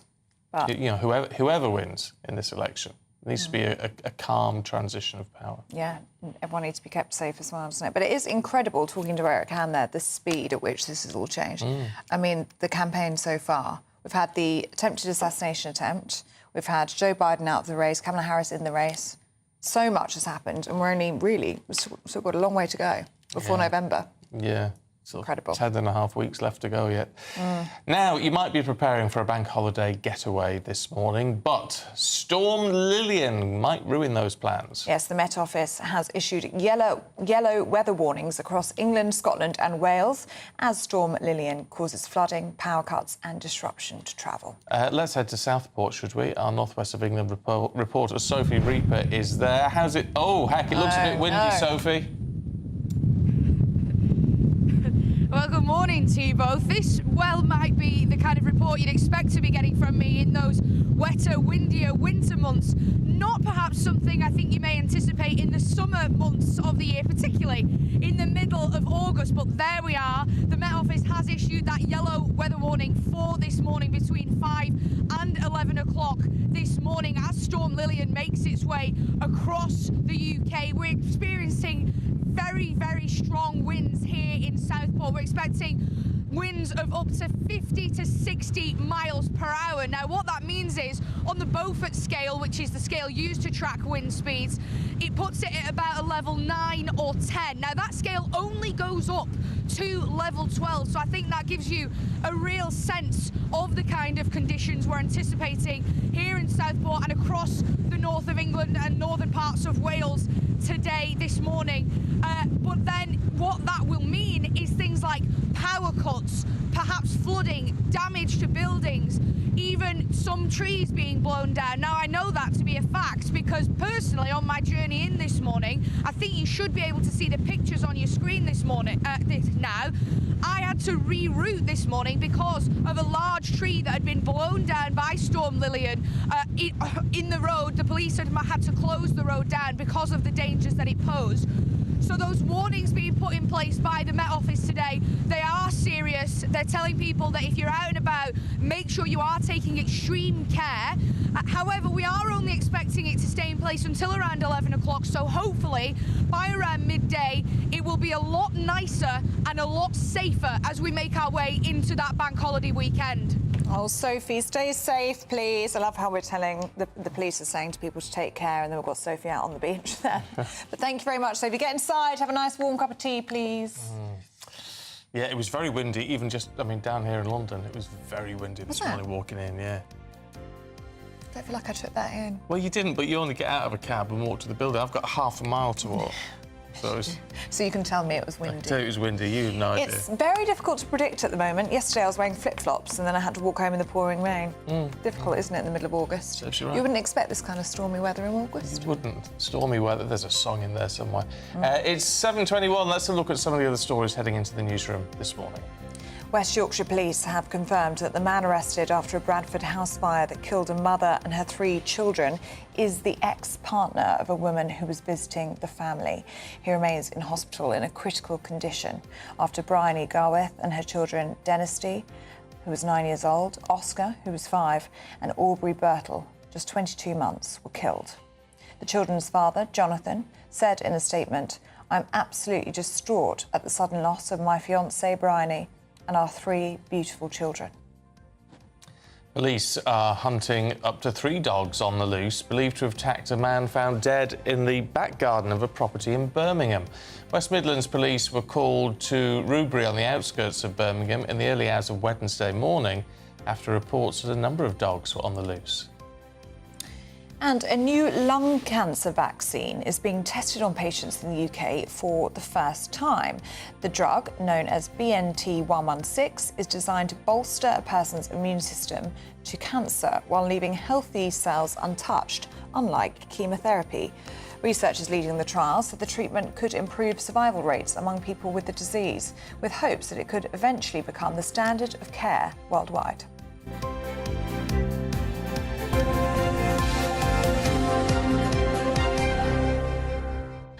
Fantastic news, Al. Let's keep your fingers Yes. crossed that all these sort of things are heading in the right direction. Right, with Storm Lillian on the way, let's see what the weather's got for you with Annie. Looks like things are heating up. Boxed Boilers, sponsors of weather on GB News. Hello, good morning. Welcome to your latest GB News weather update. Storm Lillian has moved in overnight and will bring some wet and windy weather through the next few hours. But into this afternoon, it will turn much drier as Storm Lillian clears into the North Sea. But there are weather warnings in force for wind and rain through this morning for northern areas of the UK. So there could be some travel disruption that may last towards lunchtime. For more southern areas, though, it will be a fairly dry day. Some sunshine around as well. Still a bit of a breeze out there well into this afternoon. So temperatures across western coasts in particular still feeling pretty fresh. But across the east, we could see temperatures into the mid-20s across parts of eastern England. So a fairly fine end to the day tonight, particularly across eastern areas. So definitely a brighter end to the day for parts of Scotland than the start of today. But there's still a few showers around, and particularly across the west, we've still got quite a southwesterly breeze, so it is going to be feeling quite fresh into parts of Northern Ireland as well. Some of these showers could be quite heavy, but for more southern areas, England and Wales, it will be a drier end to the day. Not exactly wall-to-wall sunshine, but plenty more sunshine this afternoon compared to this morning. Overnight, though, the next area of rain will build into more southern areas. So it will turn much wetter across southern counties of England overnight, as well as Northern Ireland and western areas of Scotland, where some quite heavy showers will start to break out by tomorrow morning. So with plenty of cloud and rain around, it's going to be a mild night tonight. The winds won't be quite as strong overnight as they will be this morning, however. It's a bit of a damp start to the bank holiday weekend for much of eastern and southern areas of England. That rain will gradually clear away to the east, but it'll likely be replaced by quite heavy showers across many central areas of England, parts of Wales too. And showers are going to continue for north and western areas too. So fairly limited sunshine to come on Saturday. A bit of a drier afternoon for parts of northern England and Wales, but temperatures definitely below par. A brighter outlook with Box Solar, sponsors of weather on GB News.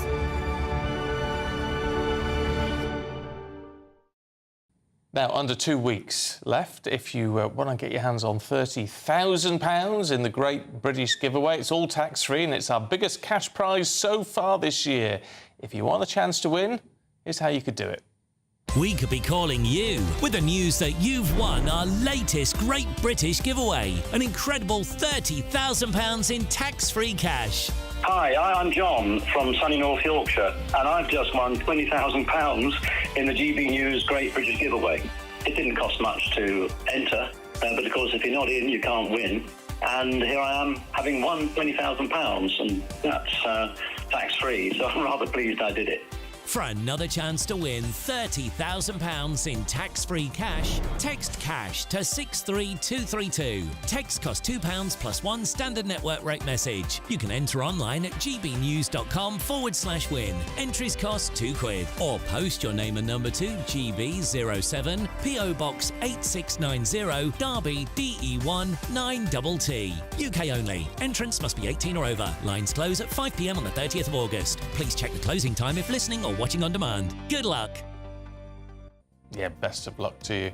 Still to come, I mean, massive Labour victory that we saw just a few short weeks ago, and yet Labour Party membership has dropped to its lowest level in a decade. We'll explore that next. Hi there, I'm Michelle Dewberry, and I'm going to take a second to tell you all about my show, Dubes & Co. We start off with the issues of the day. We then bring in both sides of the arguments. We get rid of the disrespect, and then you throw me into the mix. And trust me, I'll tell it exactly how it is. And then, of course, the magic ingredient, you at home. We mix it all together, and what have we got? In my opinion, the best debate show in town. Monday to Friday, 6 till 7 on GB News, Britain's news channel. Join me, Camilla Tominey, for a frank and honest discussion with those in power that cuts through the spin and gets to the heart of the issues shaping our nation. You haven't confirmed that you want to stand as leader, but you haven't ruled it out either. This report basically says that he's not fit to stand trial. Is he indecisive? Incompetent? I deliver the dose of reality Westminster needs. That's the Camilla Tominey Show at 9:30 every Sunday on GB News, the People's Channel, Britain's news channel. If you want your news to be straight talking, This is a nightmare for the Conservatives again. down to earth, It's not just Nottingham where this is happening, is it? and most importantly, honest, Hard-working, middle-class taxpayers, they'll get the book thrown at them. then catch me, Martin Daubney, Monday to Friday, 3 till 6 p.m. on GB News, Britain's news channel. Join me, Nana Akwe, for an informative, interactive news programme with a difference. It's fun. It's true. You're not wrong. No one will be cancelled. Lovely. Join me from 3 p.m. every weekend, only on GB News, Britain's news channel. Join me, Neil Oliver, every Sunday night at 6 p.m. on GB News. And if an hour is not nearly enough for you, go to gbnews.com for special extended episodes online every Friday at 9 p.m, where we can truly get into the nitty-gritty of what's going on. GB News, Britain's news channel. I'm Patrick Christys. Every weeknight from 9, I bring you 2 hours of unmissable, explosive debate and headline-grabbing interviews. What impact has that had? We got death threats and the bomb threat and so on. As time passes, she could have said Storm. You made my argument for me. My guest and I tackle the issues that really matter with a sharp take on every story. Went everywhere. something practical could be done. Or I can become something different. Patrick Christys tonight from 9 p.m. only on GB News, Britain's news channel. Are the newspapers getting you down? My wife didn't divorce me that month. Struggling to separate the wheat from the chaff? I know that it's a bit of a circus at the best of times. Well, don't worry, Headliners has got you covered. We'll take the burden of reading the day's news, and if we get depressed, who cares? It's an occupational hazard, frankly. That's Headliners on GB News from 11 p.m. till midnight, and the following morning, 5 till 6 a.m. on GB News, the comedy channel. Nah, just kidding. Britain's news channel.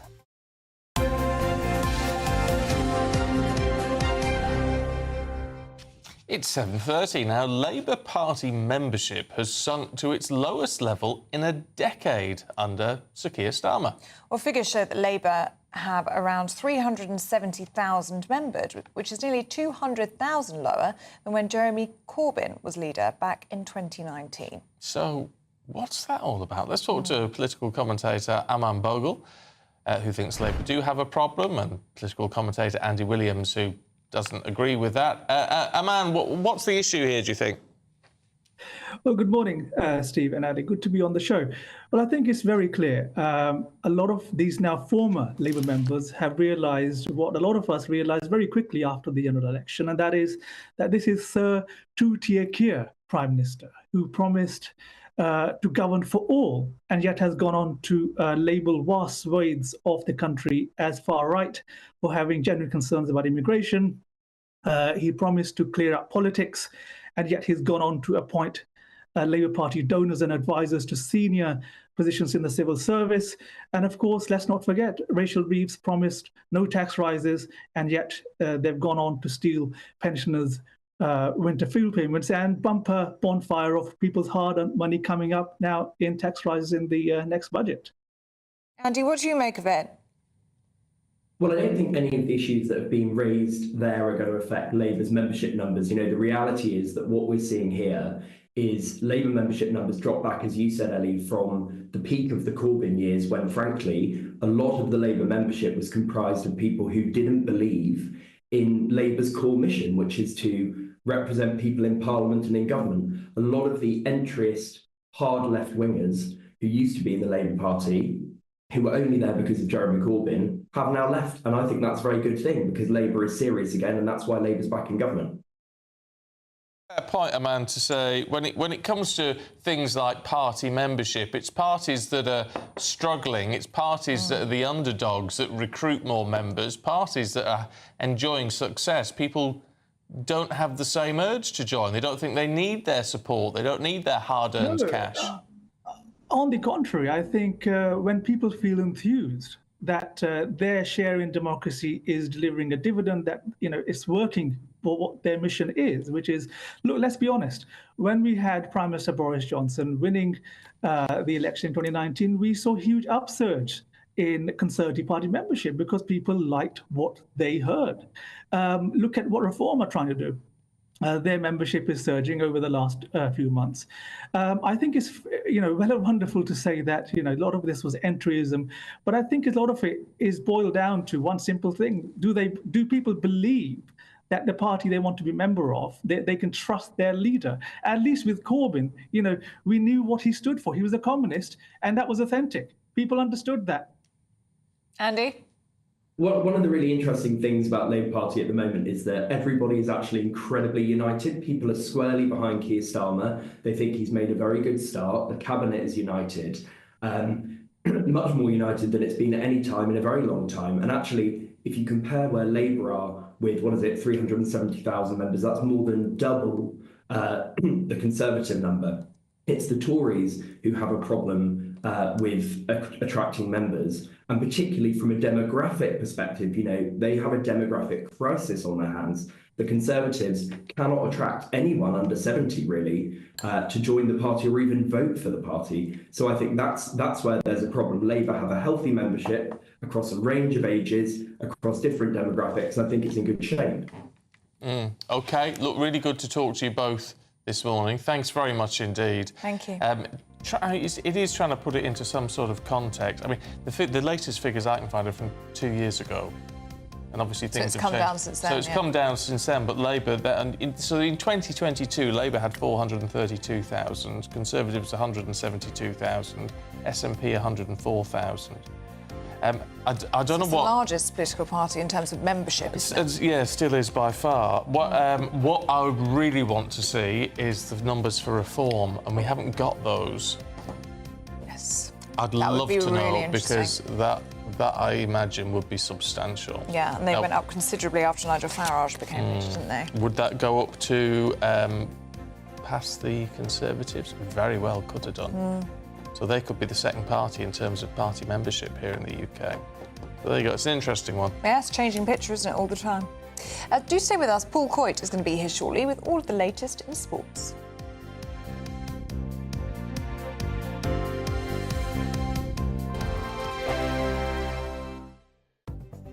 The latest GB News travel.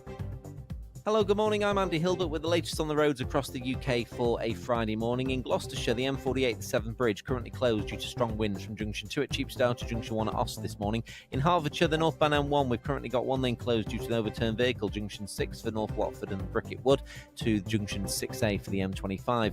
Also in West Sussex, the M23 South, one lane closed due to emergency repairs, Junction 10A for Crawley South to Junction 11 for the A23. And in West Sussex on the M23 South, all lanes are open after that fallen tree at Junction 11 for the A23. In Hertfordshire, the anti-clockwise M25, a lane closed on the exit slip road due to a broken down vehicle at Junction 18 for Chorleywood. And in Hampshire, the eastbound M27, one lane closed due to a broken down vehicle. That's Junction 5 for Southampton Airport and Eastleigh to Junction 7 at Hedge End this morning on the M27. You're up to date. You can stay up to date throughout the day by visiting our website, gbnews.com.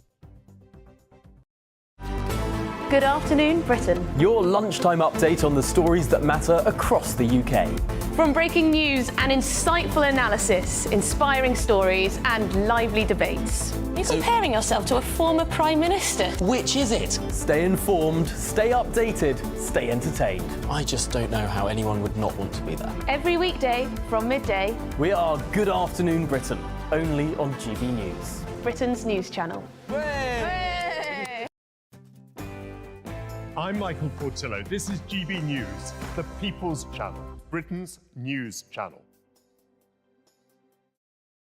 We're proud to be GB News, the People's Channel. And as you know, we always love to hear your views. Now, there's a new way of getting in touch with us at gbnews.com/yoursay. By commenting, you can be part of a live conversation and join our GB News community. You can even talk to me, Bev Turner, or any of the members of the GB News family.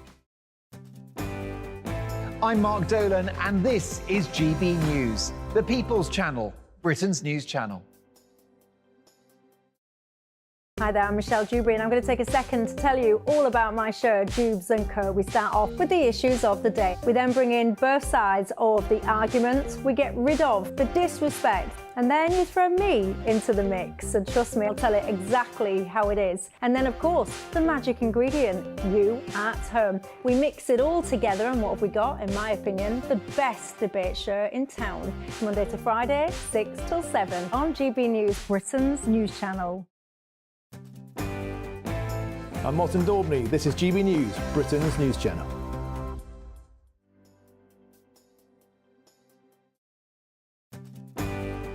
I'm Simon Evans, and this is GB News, Britain's news channel.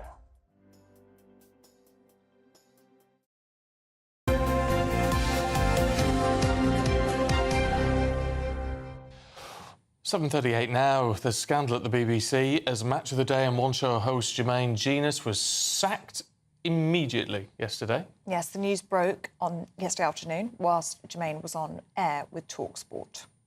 It's been reported that you sent unsolicited texts to a female member of staff at the One Show. Is that true?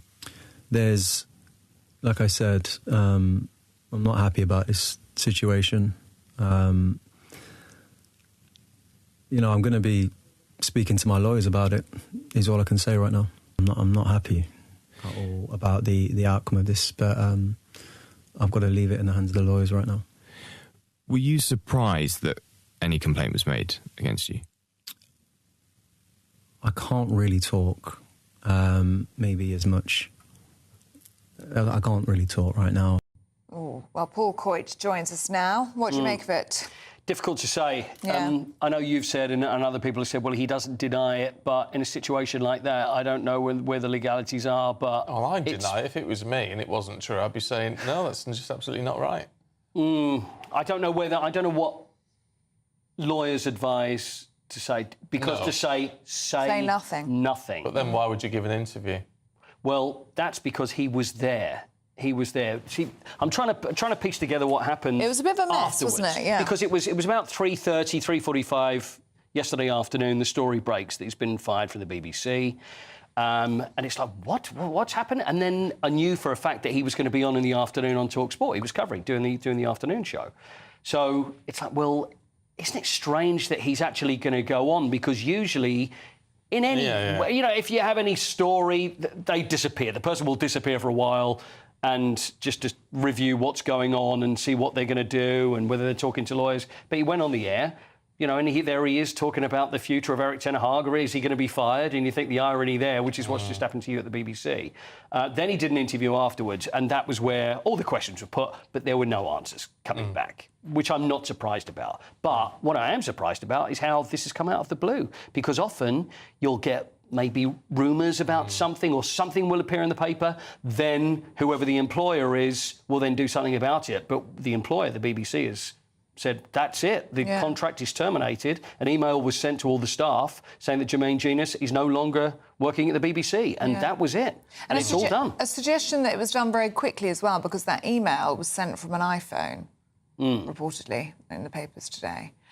Which would suggest that this is all very, very, very quick. Because usually you'd imagine a suspension, wouldn't you? But this was termination. Let's not effective forget how immediately. high profile this is. We're talking about it. Everybody's talking about it. We're talking about someone who's on television most evenings doing the One Show, Match of the Day. Everybody knows who he is. And it's something which has been done very quickly. And I don't know whether this is now the BBC thinking, now after the things that we've seen before, we have to deal with these immediately. But obviously, he's saying I'm going to speak to my lawyers, but then it's, you know, can this marriage be saved? What happens then? Do you then speak to the lawyers and they say, well, actually, it's illegal, you have to work for that? And how are you going to then work for that company that's fired you? It will be compensation. It's all about... Yeah, it's all about the Wonga. Can we just... I really want to talk about this new big screen experience watching football, Paul. Yeah. I really like this. This is something that's happened in America. Have a look at this and see what you make of it. And I think we've got a video and also we've got a picture of it as well. It's happening in Los Angeles. It's like a 2,000-seat, I'd say, arena, but it's more of a bar than anything else. Yeah. Now, there's the outside. Now, look as it comes round. Oh, wow. You see the screen? The screen is 75 feet long. It's like being in the stand. And that's the whole thing. It's not like watching it on TV. It's not like going to the cinema and watching it. It's just like standing there. It's like Old Trafford. This was the game against Fulham that happened last Friday. Oh, wow. And so they're doing it for other games. And NBC have said, yes, that's OK, because obviously the problem is rights and are you allowed to do this? But it really is an incredible situation. So they're talking, the owners of this whole bar and screen, that they're going to bring one over to London. Yeah. But whether they're going to be allowed to do it. But it looks great because... It looks really realistic. Because when you see a photograph of it, it's like, well, hold on, where does it end and where does the screen start? Yeah. But it is so huge. There you go, look at that. Wow. See, there's a great view of it. So all the people that are watching, they're all in this arena or bar or whatever it is. They say they make all their money from hospitality because, as you can imagine, food, drink, that's where they're going to make all the money. And they screen it on there, and it's probably the closest thing you can get to actually being there, because nothing will ever replicate it. But look at that. How great is that? That's fantastic. It's like being at an IMAX. It is. It's like an IMAX, but better. So they're saying 18 months. They're using Ultra HD cameras that are around stadiums. So there's loads of them. They join it all up. Then they beam it back to the States. So it's 5,500 miles away. They're seeing it live.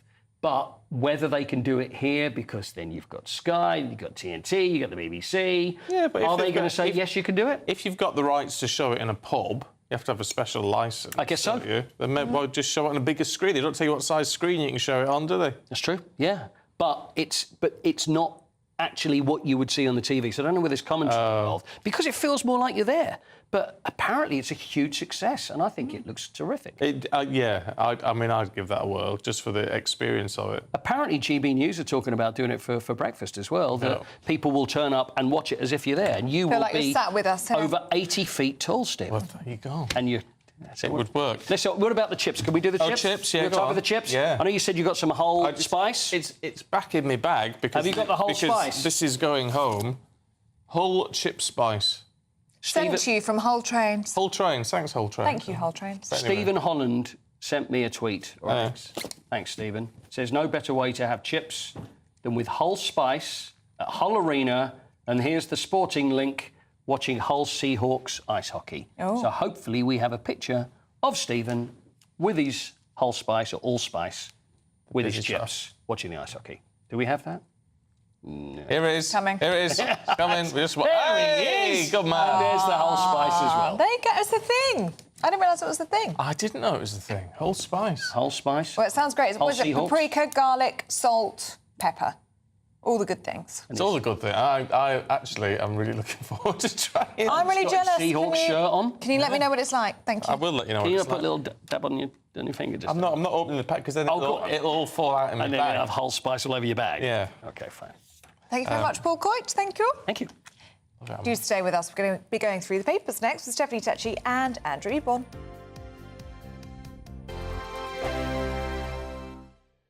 If you want your news to be straight talking, this is a nightmare for the Conservatives again. Down to earth. It's not just Nottingham where this is happening, is it? And most importantly, honest. Hard-working, middle-class taxpayers, they'll get their book thrown at them. Then catch me, Martin Daubney, Monday to Friday, 3 till 6 p.m. on GB News, Britain's news channel. I'm Andrew Pearce. This is GB News, the People's Channel, Britain's news channel. This is GB News, Britain's news channel. Let's have a look at this story in the Telegraph, Charlie. And this is about Anglican Church, the Church of England, dropping the word church in favour of something a bit more modern sounding. Words such as community. Why are we afraid of the word church? Well, that's my question. I mean, you got to assume that they think it solves some kind of problem. But I think, there are a lot of people who feel very strongly about their particular religious institution, whatever they all have different names, don't they? And if you rename one, do you have to rename all of them? Can we no longer use an individual name for different religions, community buildings? Are you religious? I'm spiritual. You sound like him. Yeah. No, certainly. Oh, don't get any started on me. Do I believe in a God? Yes. Do I believe in any of the particular gods that are offered to us? Still undecided. I'm like you. I said exactly that. You two are the same. You two are exactly. What about you, Anna? Are you particularly religious? Well, I'm not a proper religious. I won't name myself as a religious, but I really do respect religions. And we have bigger problems to think about. Is it a sign of where we're at in this secular society? Yes. We're moving more and more towards that. The Anglican Church feels that the only way to be relevant is to take away any reference to church going, to being religious. I think if the substance of what you're offering is good, it doesn't matter what it's called. So if people are going to find solace and peace in a place that makes them feel better, they're not going to care too much about what it's called. So I think relabeling it, rebranding it, I don't know, maybe it'll help, maybe it won't, but it's going to certainly upset a lot of people, I should think. And people whose religion is important to them and kind of central to their lives, you can imagine. Absolutely. There's a reason Justin Welby is nicknamed by some quarters the Archbishop of Woke. Maybe this adds fuel to the fire, who knows? GB News, the People's Channel. I'm Christopher Hope. From pop stars to politicians, I'll interview anybody in a pub who's got a political opinion. Join me every Friday on Spotify, Apple Podcasts, YouTube or gbnews.com, or wherever you get your podcasts.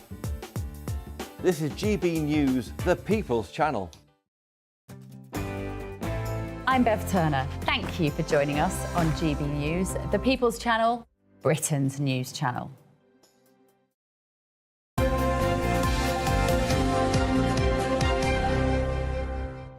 Stephanie Tetchy and Andrew Eborn are taking us through the papers this morning.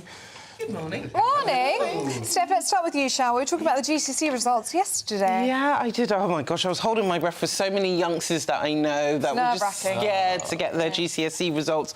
And there was this big concern on whether, students were able to get back to the pre-pandemic levels, because during the pandemic, a lot of them suffered when they were studying for their exams. But now the results have seen that there's been a pass rate of 70.4%. So they no longer do A to C's, they do numbers. So they very confusing stuff. Come on, just 9, isn't it? It's really weird. 6 at A, B and C. But most people received a C grade, which is quite good. And they have gone back to pre-pandemic levels. So I think it's good. I think it's like a new frontier for students now. I think, before there was this concern whether they would be able to catch up again due to the pandemic, but clearly we've got a smart bunch of youngsters. They're very clever, aren't they?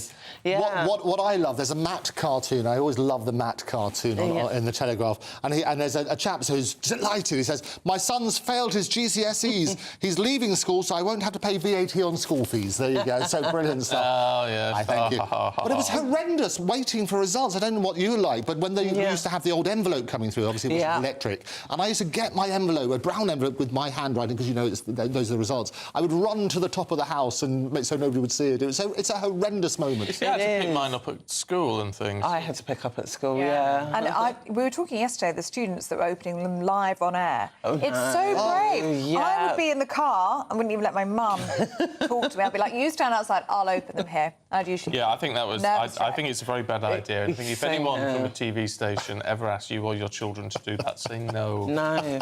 No. Nerve-wracking. It is very nerve-wracking, but I do feel sorry for the youngsters who didn't pass and they think, oh, my gosh, their life is over. Because it isn't. It isn't, because I remember at the time when I got my results, I'd done OK, but I thought, oh, my gosh, I'm not going to be able to be a successful woman in the future. And look at you and now.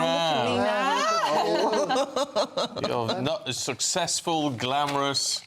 on telly, in the papers, everywhere. Stop it. It's true. Stop it, Stephen. And lovely as well. Andrew, can we look at the Mail? Old-fashioned tech. Yes, glorious story. So apparently, if you've got some of these in your home is old-fashioned. So they're talking about anybody with a landline or a wood chip wallpaper or single glazing or avocado toilets.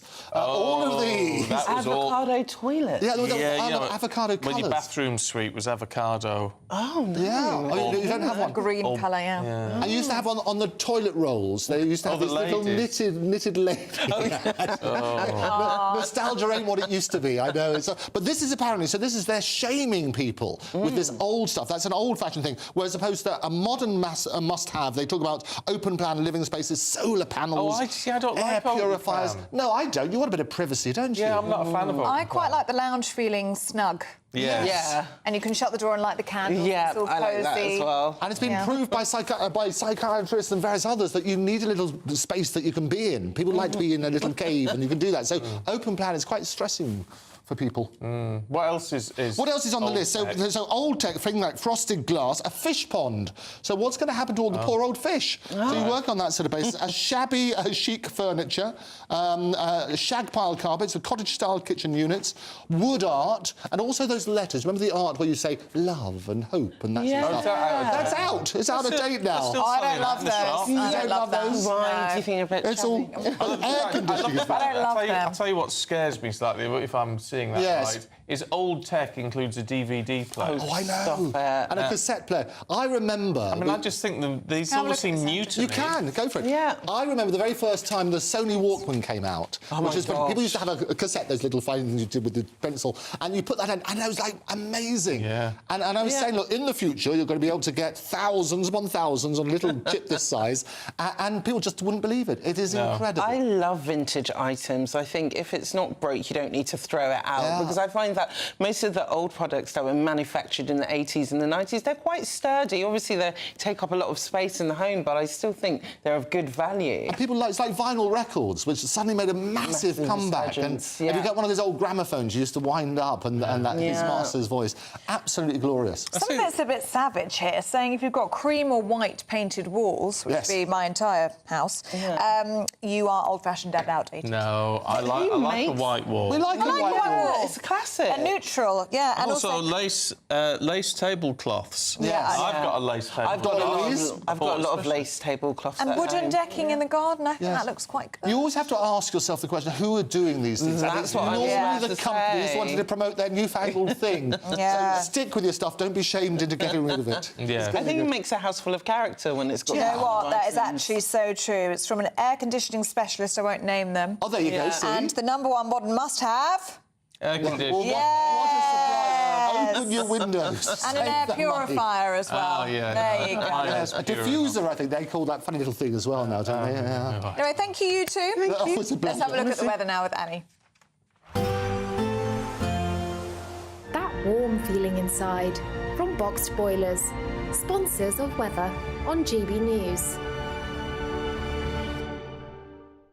Hello, good morning. Welcome to your latest GB News weather update. Storm Lillian has moved in overnight and will bring some wet and windy weather through the next few hours. But into this afternoon, it will turn much drier as Storm Lillian clears into the North Sea. But there are weather warnings in force for wind and rain through this morning for northern areas of the UK. So there could be some travel disruption that may last towards lunchtime.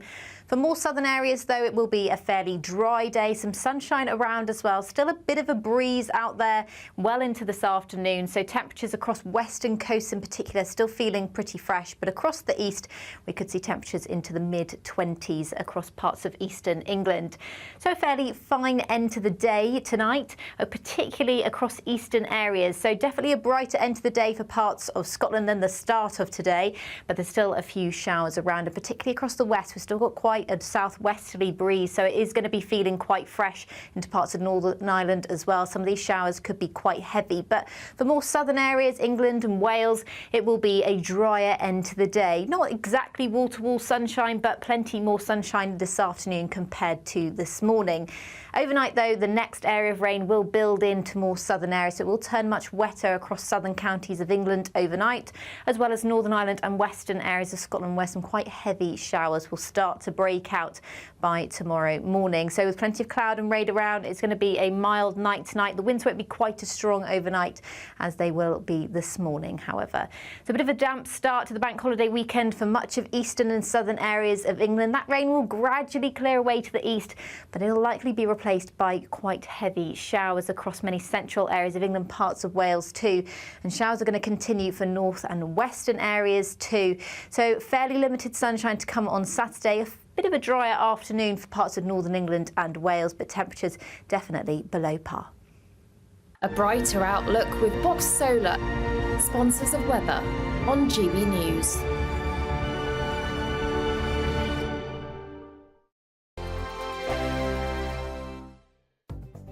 The latest GB News travel. Hello, good morning. I'm Andy Hilbert with the latest on the roads across the UK for a Friday morning. In Gloucestershire, the M48, the Severn Bridge, is closed due to strong winds. Junction 2 at Cheapsdale to Junction 1 at Ost. In Hertfordshire, the northbound M1, one lane is closed due to an overturned vehicle. Junction 6 for North Watford and Bricket Wood to Junction 6A for the M25. In West Sussex, the southbound M23, one lane is closed due to emergency repairs. Junction 10A for Crawley South to Junction 11 for the A23. And also in Hertfordshire, the anti-clockwise M25, currently a lane closed on the exit Slip Road due to recovery work of a broken down car at Junction 18 this morning for Chorleywood. And also too in Hampshire, the eastbound M27, all lanes are now open after that broken down vehicle. Junction 5 for Southampton Airport and Eastleigh to Junction 7 at Hedge End. And in Cumbria, the M6 North, we've currently got a lane closure due to emergency barrier repairs at Junction 39 for Shap this morning. You're up to date. You can stay up to date throughout the day by visiting our website, gbnews.com. Every Saturday, 10 till 12, we'll bring you all of the news that you need to know. We'll also remind you that there is so much to smile about. It's my favourite time of the week. I get to relax, enjoy some light-hearted stories, and let Ellie teach me about fashion too. That's Saturday Morning Live, every Saturday, 10 till 12. Only on GB News, Britain's news channel. Join me, Nana Akwe, for an informative, interactive news programme with a difference. It's fun. It's true. You're not wrong. No one will be cancelled. Lovely. Join me from 3 p.m. every weekend, only on GB News, Britain's news channel. If you want your news to be straight talking, this is a nightmare for the Conservatives again. Down to earth. It's not just Nottingham where this is happening, is it? And most importantly, honest. Hard-working, middle-class taxpayers, they'll get their book thrown at them. Then catch me, Martin Daubney, Monday to Friday, 3 till 6 p.m. on GB News, Britain's news channel. Hi there, I'm Michelle Dewberry, and I'm going to take a second to tell you all about my show, Jubes & Co. We start off with the issues of the day. We then bring in both sides of the argument. We get rid of the disrespect. And then you throw me into the mix. And trust me, I'll tell it exactly how it is. And then, of course, the magic ingredient, you at home. We mix it all together, and what have we got? In my opinion, the best debate show in town. Monday to Friday, 6 till 7 on GB News, Britain's news channel. Good Afternoon Britain. Your lunchtime update on the stories that matter across the UK. From breaking news and insightful analysis, inspiring stories and lively debates. You're comparing yourself to a former Prime Minister. Which is it? Stay informed, stay updated, stay entertained. I just don't know how anyone would not want to be there. Every weekday from midday. We are Good Afternoon Britain, only on GB News. Britain's news channel.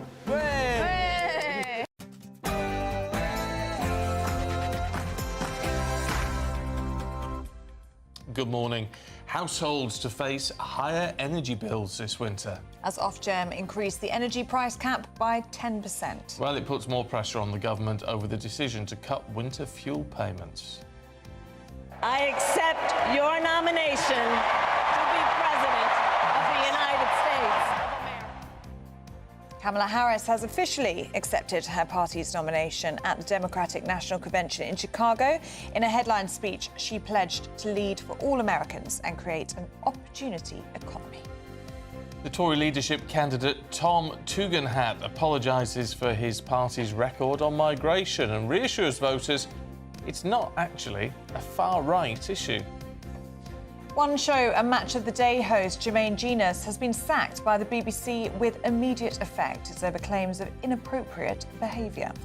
Hollywood couple Ben Affleck and Jennifer Lopez are divorcing, as we know, but it's their lack of a prenup which is making headlines. Should we have them? Should we be made to have them? We'll talk about that this hour. And in the sport this morning, Chelsea were unconvincing last night against the third best team in Switzerland. Lucky they didn't play the second best, I suppose. Aston Villa may provide a lifeline now for Raheem Sterling. And 2021 champion Emma Raducanu will play in the US Open for the first time in 2 years this weekend. Good morning. A bit of a disruptive start for northern areas due to Storm Lillian. Things will improve into this afternoon. Find out all the details with me a little later on.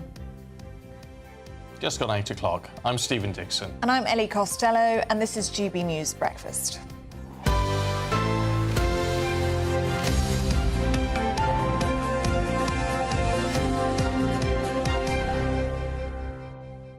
Loads of you getting in touch on the chip spice. Oh, chip spice. Have you got your chip spice? Back in my bag now. Let's get it out. I opened up the post bag this morning and we had some nice deliveries. Some lovely pictures. We had a nice painting, didn't we, of a trout? Was it a trout? Trout. Anyway, yes. Stephen's taken that home and he's also taken this home from Hull Trains. And what have they sent you? Chip spice. Chip spice. Please open it. Please open the chip spice. It's the original American chip spice. Yeah, read the ingredients. It sounds great. It's salt, paprika, tomato, onion powder and garlic. So all the good things, basically, to put on your chips. So Debbie's been in touch, saying, Stephen, as a good Hull girl, I was brought up on chip spice. You need it with a patty. Only Hull folk will know. So then I Googled what a patty was, and it's a deep-fried potato snack. If anyone can enlighten us as to what that is. So what, like a big round... I'm going to go to Hull just to have a patty with chip spice. So it sounds like it's really good for you as well. I think I do. I love the sound of it. So is it basically like a hash brown? No, well... Like a big hash brown? Sort of thing. Like a potato fried, then you put chip spice on it. Nicer. I feel like my eyes have been opened to a whole new world. So it's a big fried potato. Yeah. Yeah, I think it's really... But you see, Hull, and it's all visit Hull. Well, quite right. Hull is one of those places that's got a bad reputation. People go, oh, Hull. It's lovely. The old town, particularly in Hull, is just like really nice. There's those nice little coffee shops, and then your town centre. Of course, they don't have BT in Hull. Yeah, and you know what? They've got their own network. Oh. And you're going well because you're going so well. Someone's going to send you chips soon. In Hull. Yeah. Also, the plot thickens here, so we should be eating the chip spice. The chip spice in the patty, but that needs to be put into and there's another word. Like Fanny Craddock over there, isn't it? It's amazing. She went mad at the end. Put it into a bread cake, and a bread cake is the local Hull word for a roll or a bun. A bread, yeah. So patty bread cake with chip spice. Yeah. Very nice. Yeah. There you go. I'm in for that. So I feel like we need to do an outside broadcast in Hull. Yeah. In a chippy. Or we could set up in St Stephen's in the shopping centre in the middle of town. It's all coming together. There you go. And we've done it. We've produced it. Have a big audience, and we'll just eat food. I'll watch the Seahawks. Yeah, and then we can get We're all sorted. involved. Yeah, we can do it all. Also, somebody else has emailed in saying they're going to send you a fried Mars bar. I don't know why, but clearly you've just opened the floodgates now and everyone's going to send you food. I don't know if that would last, a fried in the post. A battered Mars bar. I've never had a battered Mars bar. I've never had one of those. No, I've always quite wanted to fancy try one. Yeah. Never had one. Apparently they're really good for you as well. I've never been in a chippy that sells them. No. But I'd have one. That sounds quite nice. But do you have it as a dessert or do you have it as a main course? No, you don't have it with your chips. Do you not? No, we have it after. So what? Yeah, but it's hot, right? Yeah, but it's hot, but it's... Oh, I bet you it's so good. It'll stay hot for a while. You reckon? Yeah. Oh, yeah. Anyway, loads of you saying that chip spice is amazing, so I feel like we've missed the boat on that one. It's a shame that you're going to have to order it online because I ain't sharing. Yeah, and you've got your freebie. Anyway. Yeah, we need to save all the money we can at the minute because Ofgem's energy price cap is going up. Oh, what a surprise. 10%. So that means it'll go from 1,568 to 1,717. That's for a typical household in England, Scotland and Wales from the 1st of October. Well, here's the Energy Secretary Ed Miliband as he reacts to this news. I know this will be really worrying news for lots of families who will face even greater struggles this winter. And it's a direct result of our country's exposure to international gas markets that are controlled by dictators, and that is a legacy left to us by the last government. That's why this government has a plan to do something about it. Our mission for clean, homegrown power that we control in this country, and it's why we've hit the ground running in just 7 weeks, consenting new solar power, overturning the ban on onshore wind, precisely to give our country the energy security we don't have at the moment. And this government will also do everything it can to protect bill payers, reforming the regulator so it's a strong champion of consumers, making standing charges fairer, and increasing funding for energy efficiency so people can cut bills. But this is obviously really worrying news for lots of families in our country. Look, it's interesting. I mean, the way he spells out GB Energy sounds great, doesn't it? You know, but it would do, wouldn't it? It's homegrown, it's energy security. It takes us out of the international energy market, which is what is forcing these rises. Great. Will it work? No idea. I mean, perhaps we've got to try it to find out. Well, I don't know, but I don't know whether it'll all work these or things not. cost money, of which there isn't a lot, as we keep hearing, £22 billion black hole. Let's have a look at the Tories, shall we? Because the Tory leadership candidate Tom Tugendhat has apologised for record migration figures during the Conservatives' time in power. He sat down with our political editor, Christopher Hope. On immigration, how do we finally, once and for all, deal with this issue of big net immigration? Would you like to apologise for seeing those big numbers come to the door? Look, absolutely. And, you know, we've all got to stand on our record. Was it wrong then to allow, 1.2 million to arrive in 2 years legally? No question. Absolutely no question about it. Because what we've got to do is we've got to make sure immigration is at a level that the British people and British society... And what's your level? ...can integrate. Well, look, I'm interested in the levels that we saw between 1990 and sort of 2010. Then it was... What is that? It was about 100,000 roughly, 120. I mean, there isn't an exact number because it's going to depend on what you need. It's tens of thousands, isn't it? But look, that's the ballpark figure we're looking at, right? That's the sort of area you're thinking of. That apology would wipe the slate clean for a lot of Tory voters, I think, because it has driven voters towards reform, which offer easy solutions like one in, one out. But, Chris, you will forgive me. I mean, I apologise. I mean, and I'm completely clear about it. And the reason I apologise is because we can see the effects, right? We can see the effects in communities across the United Kingdom.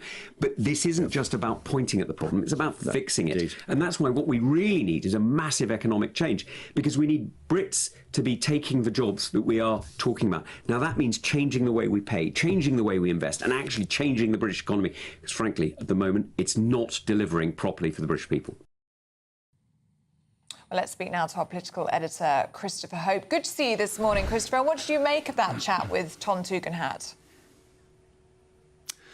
Yeah, morning, Stephen. Morning, Ellie. Yeah, I think it was quite punchy. He also has some quite interesting remarks about the story of today's story, which is about the issue of soaring energy bills. There are choices being made by this government which are interesting. I think we're 7 weeks in. A choice has been made to remove the winter fuel allowance from millions of pensioners and make it means tested. 800,000 pensioners haven't yet claimed that benefit, and perhaps they should do, because that was worth £300 from November. Now, today's bad news from Ofgem is that all our energy bills are going up by £149. It's not a way which Sir Keir Starmer may have wanted to mark his 50th day as Prime Minister, which falls today. By tonight, by the way, 6 p.m, raise a glass, she'll have beaten Liz Truss, her record as Prime Minister. So there's a start for this new Labour Prime Minister. There are political problems all over the place today for the Labour Party.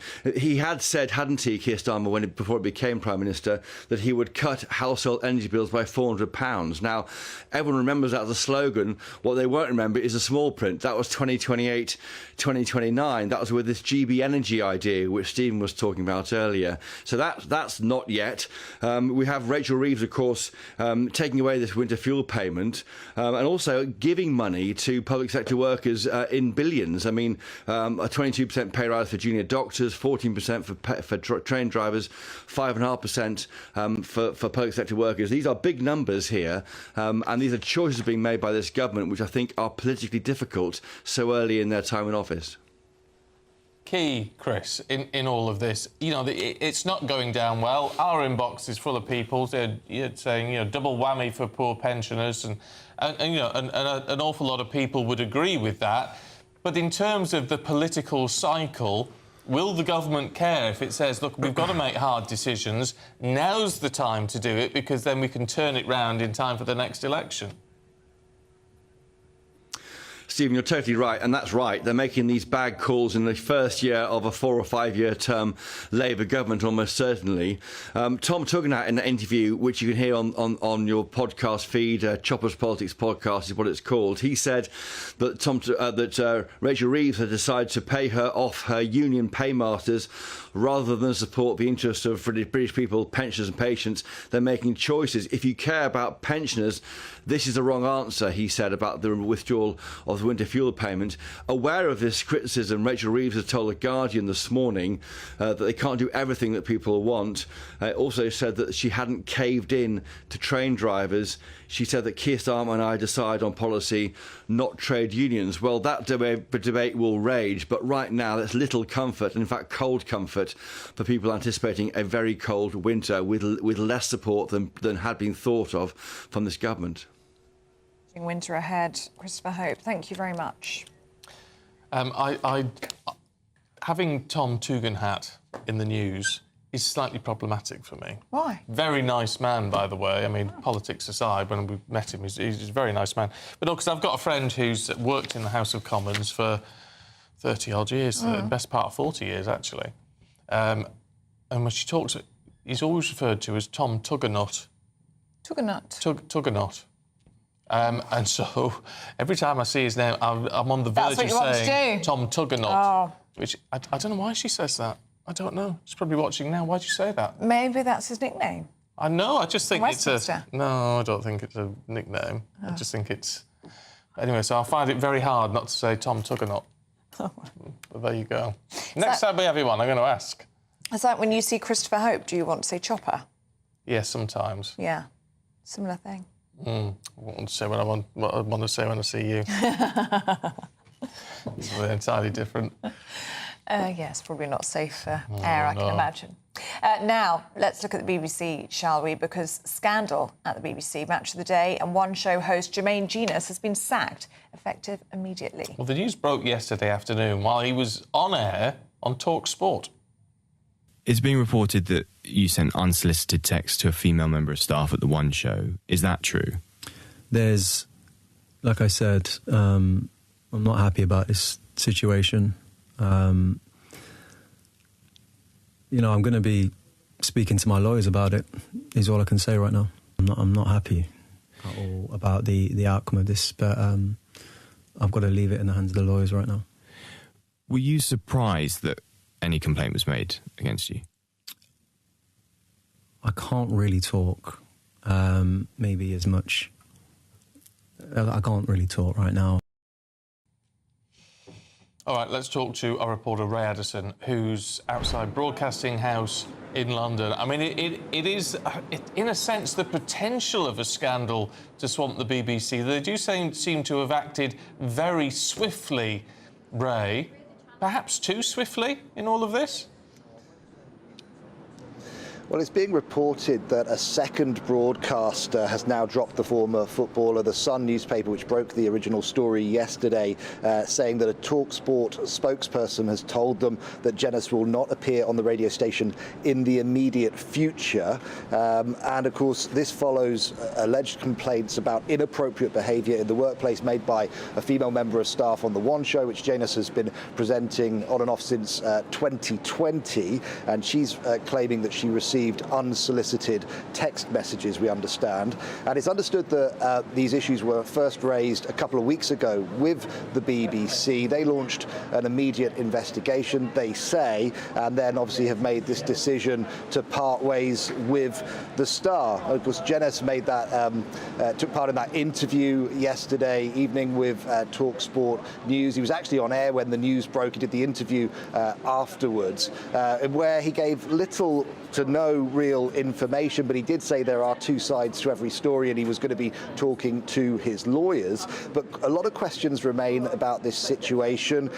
Jenas declined to elaborate about what the complaint was about, whether it concerned one or more colleagues, if he was surprised that the complaint had been made against him, when he was aware that it had been made, when he was aware that he was being sacked by the BBC, and if any legal proceedings of any particular type were underway.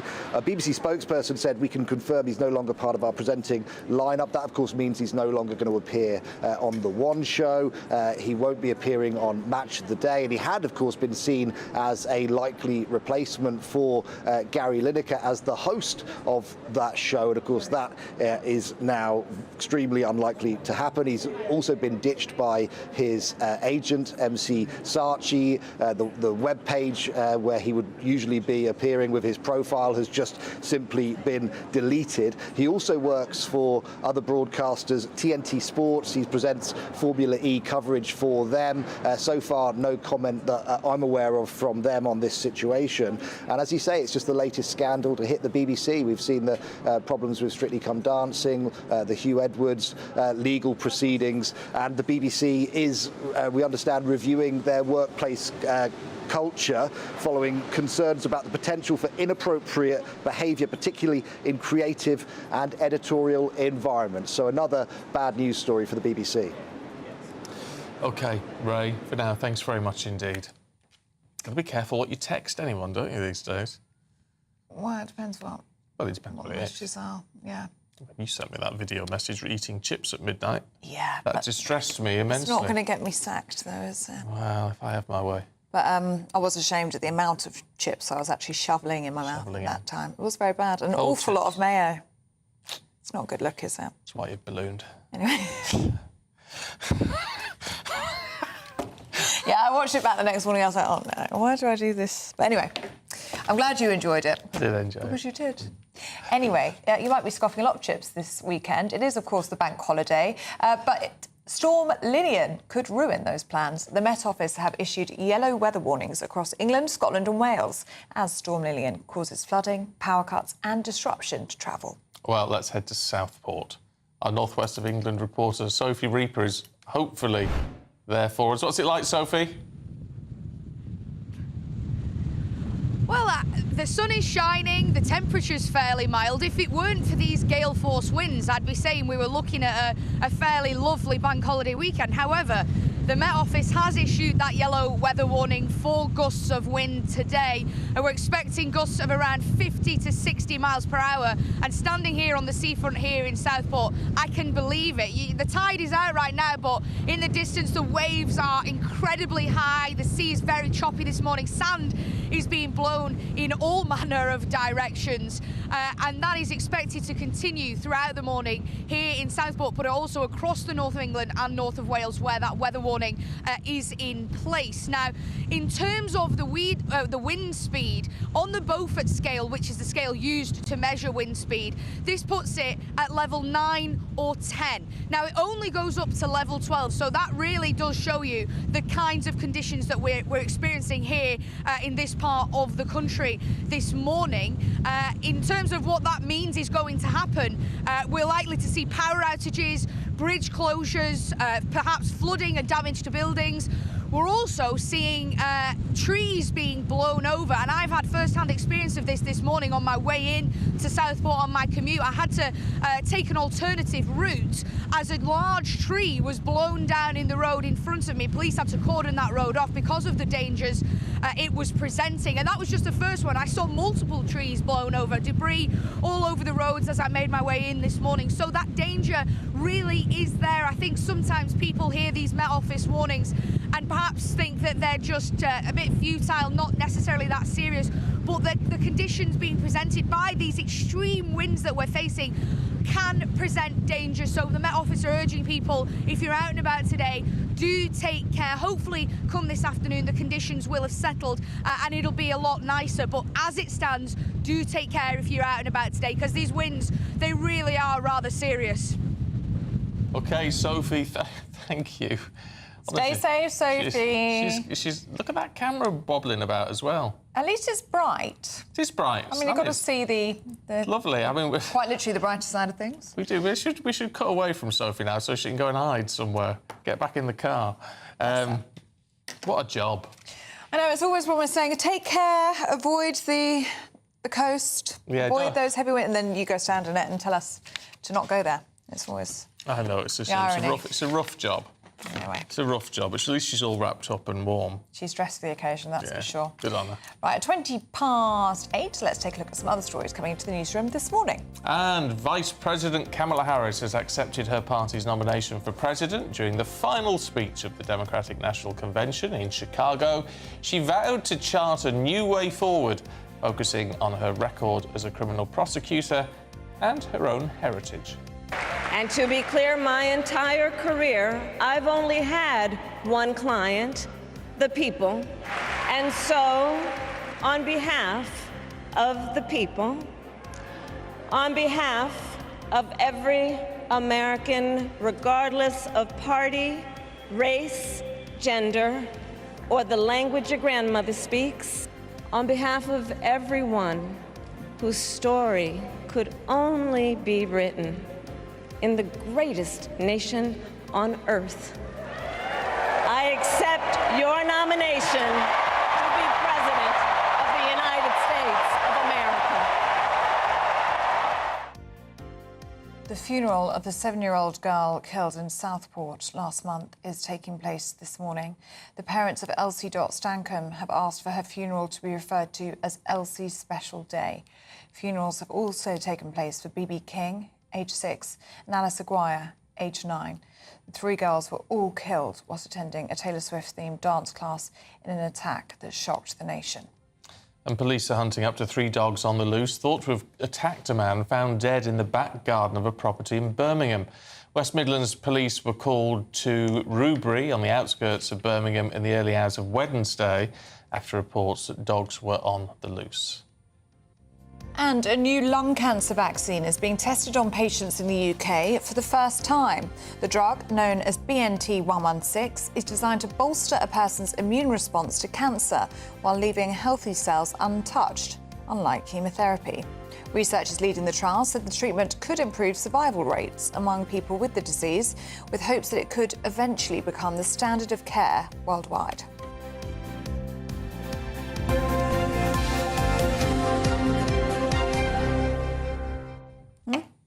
That little Elsie. I know. Today, Elsie, it's just Elsie Dot. Elsie Stankham, yeah, and she's just so beautiful, isn't she? Do you know, I can't bear it, and it's bad enough as outsiders. It's bad enough just when we saw it all happen and all the rest of it. Oh, look at the little face. We've had a new Dixon arrival this week. Yeah. And a beautiful little girl, and to see. And a 7-year-old. I mean, it's just when you think of all the joy we're having this week. Yeah. With my great niece, And then you see that just 7 years after a birth and that happens. Yeah, it's just awful, isn't it? Unbearable. Yeah, and it's the innocence as well, isn't it? I mean, she just is so innocent, so beautiful, her whole life ahead of her. And enjoying the summer holidays, just going to a dance class that her parents would have probably saved and worked really hard for to send her there somewhere she could love. It just is awful to think about, isn't it? Honest to God, I can't bear it. I can't bear it. It's just awful, isn't it? I know. Often in this job, you try and distance yourself from some of the horrible stuff you talk about. Because it's the only way to keep your sanity sometimes. This one's hard, though, isn't it? But this week, it's just...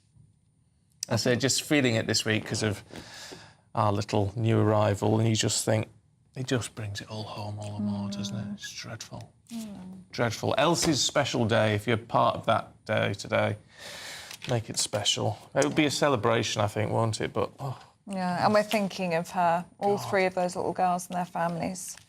Terrible. I can't even imagine what they're going through, but today will be a tough day for them, so we're thinking of them all. Awful. Yeah. Right, let's have a look at the weather. Here's Annie. That warm feeling inside from Boxed Boilers, sponsors of weather on GB News. Hello, good morning. Welcome to your latest GB News weather update. Storm Lilian has moved in overnight and will bring some wet and windy weather through the next few hours. But into this afternoon, it will turn much drier as Storm Lilian clears into the North Sea. But there are weather warnings in force for wind and rain through this morning for northern areas of the UK. So there could be some travel disruption that may last towards lunchtime. For more southern areas, though, it will be a fairly dry day. Some sunshine around as well. Still a bit of a breeze out there well into this afternoon. So temperatures across western coasts in particular still feeling pretty fresh. But across the east, we could see temperatures into the mid-20s across parts of eastern England. So a fairly fine end to the day tonight, particularly across eastern areas. So definitely a brighter end to the day for parts of Scotland than the start of today. But there's still a few showers around, and particularly across the west, we've still got quite a southwesterly breeze, so it is going to be feeling quite fresh into parts of Northern Ireland as well. Some of these showers could be quite heavy, but for more southern areas, England and Wales, it will be a drier end to the day. Not exactly wall-to-wall sunshine, but plenty more sunshine this afternoon compared to this morning.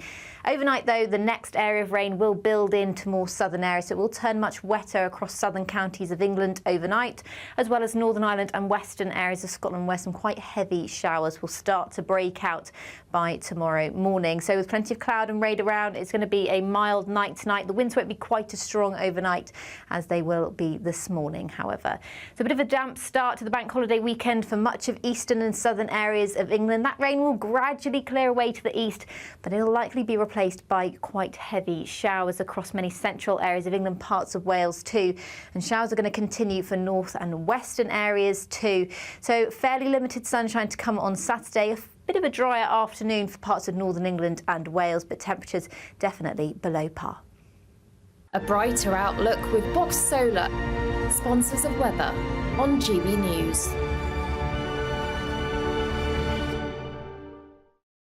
Now, how many days are left to the Great British Giveaway? I think 8.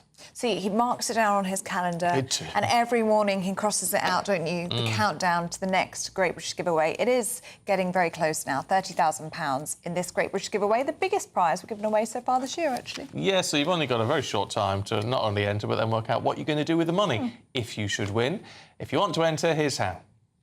Don't miss out on your chance to win a whopping £30,000 in tax-free cash to spend however you like. It's extra cash that could really make a difference to your coming year. You could find yourself on that holiday you've always wanted to take, buy that treat that always seemed out of reach, or just send some of those day-to-day financial stresses packing.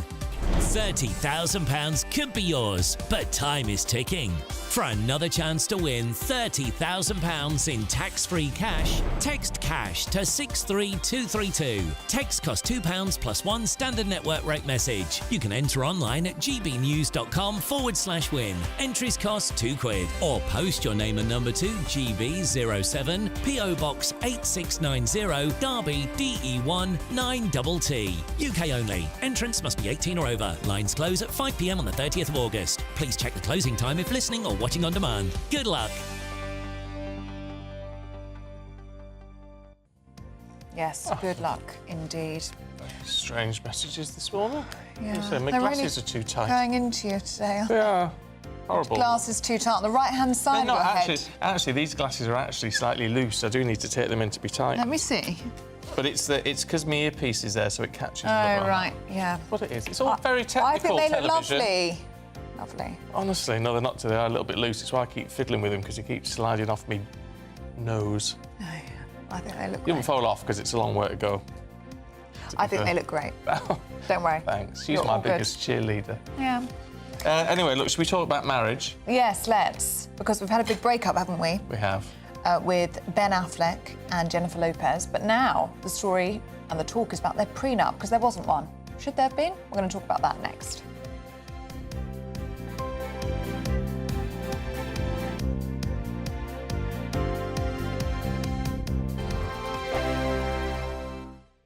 Sunday with Michael Portillo from 11, only on GB News. Recently, the cartoons that inspired the Bond films have been gifted to the Oscars archive.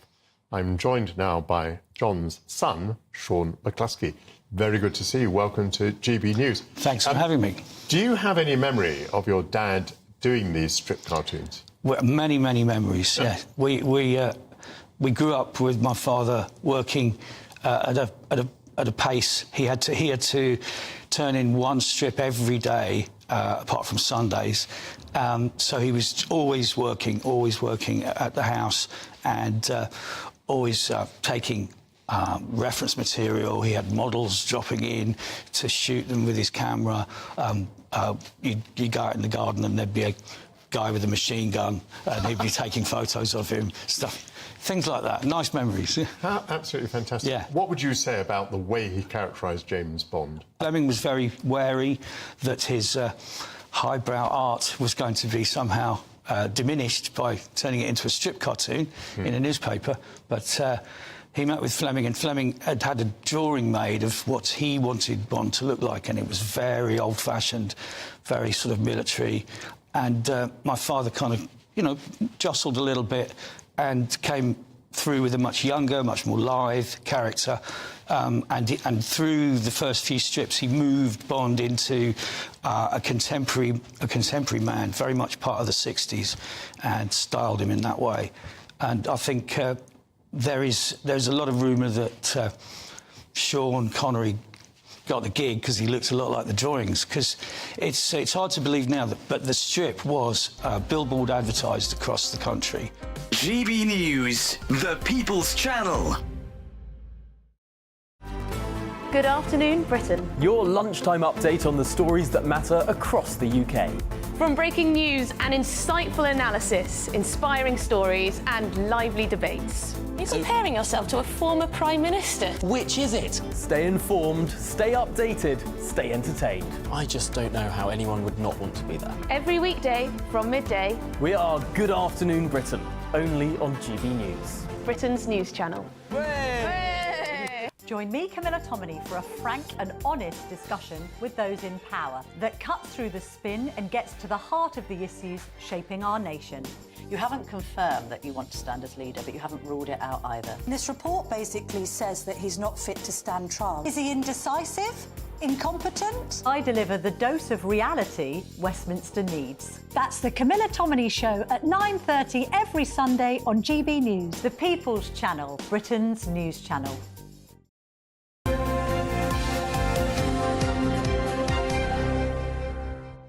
Ellie's been singing in the break, which would make point out that I would recommend to your fiancé that you get a prenup, because it might be grounds for a DI. He's got a worse voice than I do, so just put that out there. I'm actually the better singer of the two. Oh, well, there you go. Well, we're talking prenups because, obviously, Ben Affleck and Jennifer Lopez didn't have a prenup, and they're now splitting up. So people are asking, should prenups be mandatory? Yes. Well, we're joined now by breakup and divorce coach Sarah Davison, who believes they should be, and celebrity divorce lawyer Vanessa Lloyd-Platt, who believes that they shouldn't. Very good morning to you both, ladies. Good to see you. Sarah, why are you so pro-prenup? It's not very romantic, is it? No, Ellie. Hi, Ellie and Stephen. It's not romantic, but then marriage isn't just about love and romance, although a lot of it is, but there is a business end to any partnership. And I see prenups as a bit like house insurance, car insurance, it's marriage insurance. We're not planning for when it goes wrong. We're just planning for if it goes wrong to give you a safety net. So, ultimately, I think it should be part of the essential wedding kit. So obviously planning in advance for the dress, the flowers, the photographer, and a prenup. Speak, Sarah. I almost can't speak. Vanessa, what do you make of it all? I don't think they should be made mandatory at all. Certainly, we deal with prenups every day of the week. They're not the best things, and certainly not before a wedding.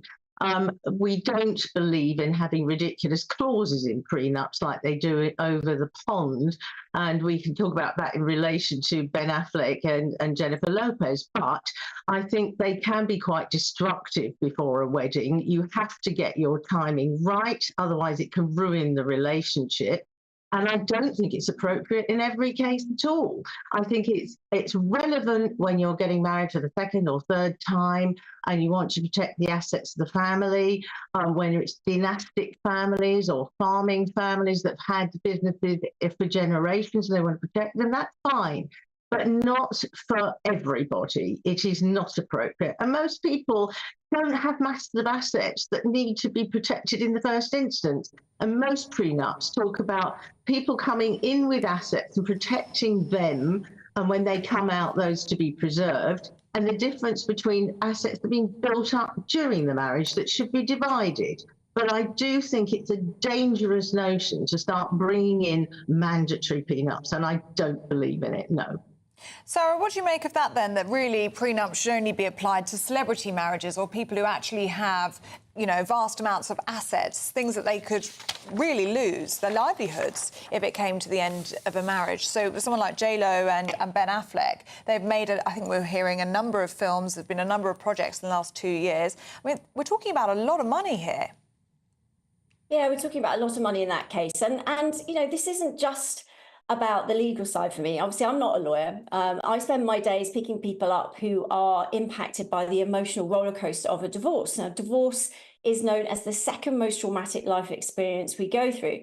And so there's so much overwhelm. And one of the biggest fears is fear of the future and what that financial outlook will look like. Now they're separating those two lifestyles, the homes, access to the children, all those things can be really terrifying and scary for people. And talking about the prenup can be very unromantic at the beginning, absolutely. But surely if we made it mandatory, I guess from my perspective, I'm thinking it removes the stigma. It's not at the moment I've seen it with clients, people say, maybe they don't love me or they're not committed or not as committed as I am if they want me to sign this, or maybe they think I'm there for the money. Well, one, it would remove people marrying for money and property, but also two, if it was mandatory, then again, everyone would have to go through that process. So there wouldn't be a worry or a fear that this was destabilizing the relationship, because it wouldn't. It would be a normal part. And as I said, there is a business end to any relationship where you are bringing two people's lives together. So however complicated it is, I think it's important to have that so that you have that safety net. And prenups don't have to be nasty or aggressive, especially at the beginning when you're in love and everything is going great. Why not get that set up in advance so that if things go wrong, not when, but if things go wrong, then everybody knows where they're going to stand. And actually, it can be quite nice to know, well, actually, if it fizzles out, you care enough that I'm going to be looked after, or this will be the share. So then we avoid those expensive and very aggressive court battles that we see at the end of a divorce process, because things are mapped out. OK, look, we've got to leave it there. Sarah, Vanessa, thank you both very much indeed. Thank you. I would say now... I was about to say, how are you feeling about that? I'm kind of seeing the steam come off your head. Why did you just ban marriage? Ban marriage, then. I think if you're entering a relationship and you think, oh, we just need to put some planning in place, for when or if this marriage fails, if that's how you're thinking, don't get married. I was asked about prenups. I would not get married with a prenup. Really? Absolutely not. Never. No. Refuse. OK.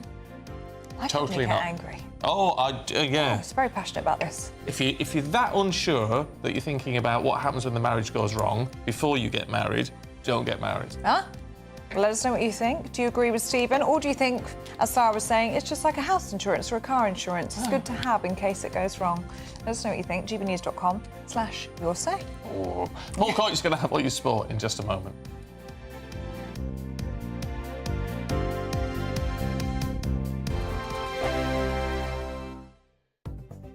The latest GB News travel. Hello, good morning. I'm Andy Hilbert with the latest on the roads across the UK for a Friday morning. In Gloucestershire, the Severn Bridge, the M48, is closed due to strong wind. Junction 2 at Cheapsdale to Junction 1 at Oss this morning. In Hertfordshire, the northbound M1, all lanes are now open after the overturned vehicle. Junction 6 for North Watford and Bricket Wood to Junction 6A for the M25. Currently at the moment as well in Leicestershire, the southbound M1, the earlier broken down car between Junction 19 for the M6 at the Catthorpe interchange and Junction 18 for the A5 at Rugby is gone. And also too in West Sussex, the southbound M23, all lanes are open after those emergency repairs. Junction 10A for Crawley South to Junction 11 for the A23. And in Essex at the moment, the M25 into Kent, the QE2 bridge, rolling roadblock due to an issue there from Junction 31 at Lakeside and Purfleet to Junction 1A at Dartford over the bridge, of course. You're up to date. You can stay up to date throughout the day by visiting our website, gbnews.com.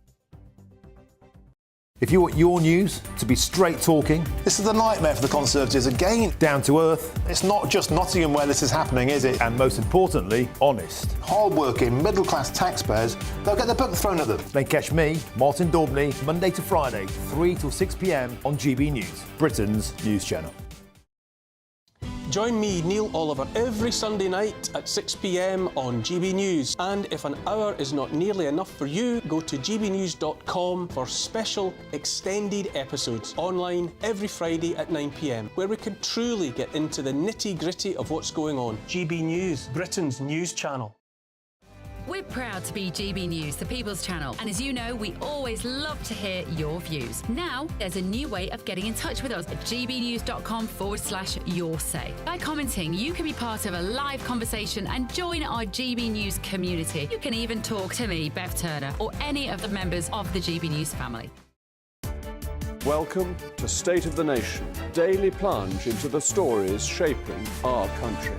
I'm Jacob Rees-Mogg, and Monday to Thursday we bring you the insights, the facts, the truth about how our country is being governed. Because what happens in Downing Street matters down your street. Tune in to State of the Nation every Monday to Thursday, 8 to 9 o'clock.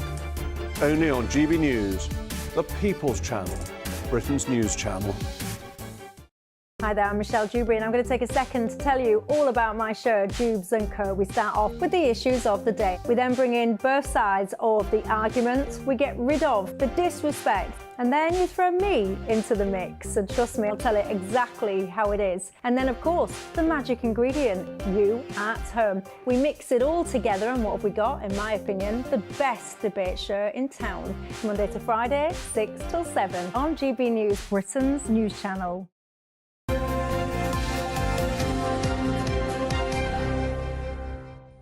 Paul Coyte is here. Oh, hello. Hello, you're on. Yes, I'm on. What have you got? We have a little bit of football. Should we do that first? Yes. Yeah. What about Raheem Sterling? Got a lifeline yet? Yeah, it looks possible. Looks like it might be Aston Villa. Oh. But the thing is, though, is that are Aston Villa going to stump up all the money? 325 grand a week he's on. That's a lot of money. £50 million he cost when Chelsea bought him, so it's probably not going to be that much. But that's the lifeline. What are you going to do if you're Raheem? Do you think, I'll stick with the money and not play, or do I go somewhere else for a little less? He'd still be on lots of money, though, wouldn't he? He would still be on lots of money. So I think you're going to play, Ellie. I would play, yeah. You're going to twist. Are you going to stick? He's going to stick. I'd stick. You're going to stick where you are. Kieran Trippier is another one, though. He was captain of Newcastle and come back from the Euros and out of favour, really, because he's lost his club captaincy now to Bruno Guimaraes, who's now taken over as club captain. And when you lose your captaincy, that's another thing. You don't think, well, that's OK, I'll stick it where I am. He wants to move as well, so possibly Everton will be interested in him. Chelsea beat Servette.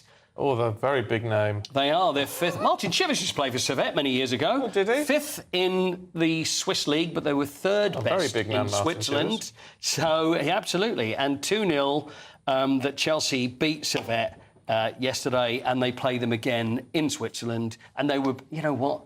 This is Chelsea. Billions of pounds, all the money they've spent, extremely unconvincing yesterday. Yeah. Again. But we'll see how things go. Should we do some birthdays? You want to do some birthdays? Yeah, go on. Birthdays? OK, go on then. Well, first one. This is birthdays today, some sporting birthdays. Our first one, hopefully, Stephen, you will know very well. Oh, very well. And I won't. It's not my birthday. Is it got? It's not me. No. Have we got any pictures? Have we got any pictures of the birthdays? This is going very well. Oh, there we are. Oh, it's Gary Mabbott. It's Gary Mabbott. Spurs legend, played for England. Diabetic as well. He's type 1 diabetic, yes, good on him. He's a wonderful man. I think Gary. he's Lovely 67. fella. 67 for Gary. He's not going to thank you for that. I'm at all. Any friendship that you were hoping to have with Gary is over. 64. 64 is close enough, but 63. Oh, well, I was very close. Happy birthday, Gary. One. We got another one? We got two more. Who's that? Who's that? I'll tell you who that is.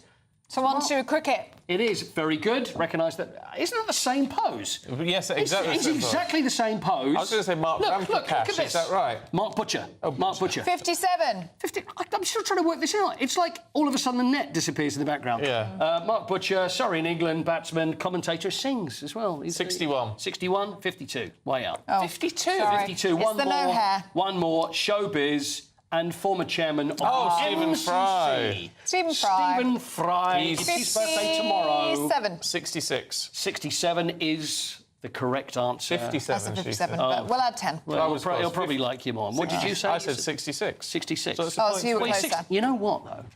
He's 67 tomorrow. So technically, he is still 66. Well done, Stephen. So Thanks so much indeed. won that one. I win the chip spice. what a wonderful game that was. That one. Well done. Like, you're being Thank you. treated very well, Stephen. I think you get sent chip spice. You're being offered battered Mars bars.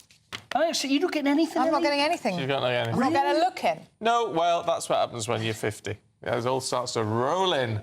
Good times roll. Paul, deserve I it. have that to look forward to, don't I, Steve? Thank you, Yeah. Paul Coy. Thank you very much indeed. We'll take you through the papers in just a moment.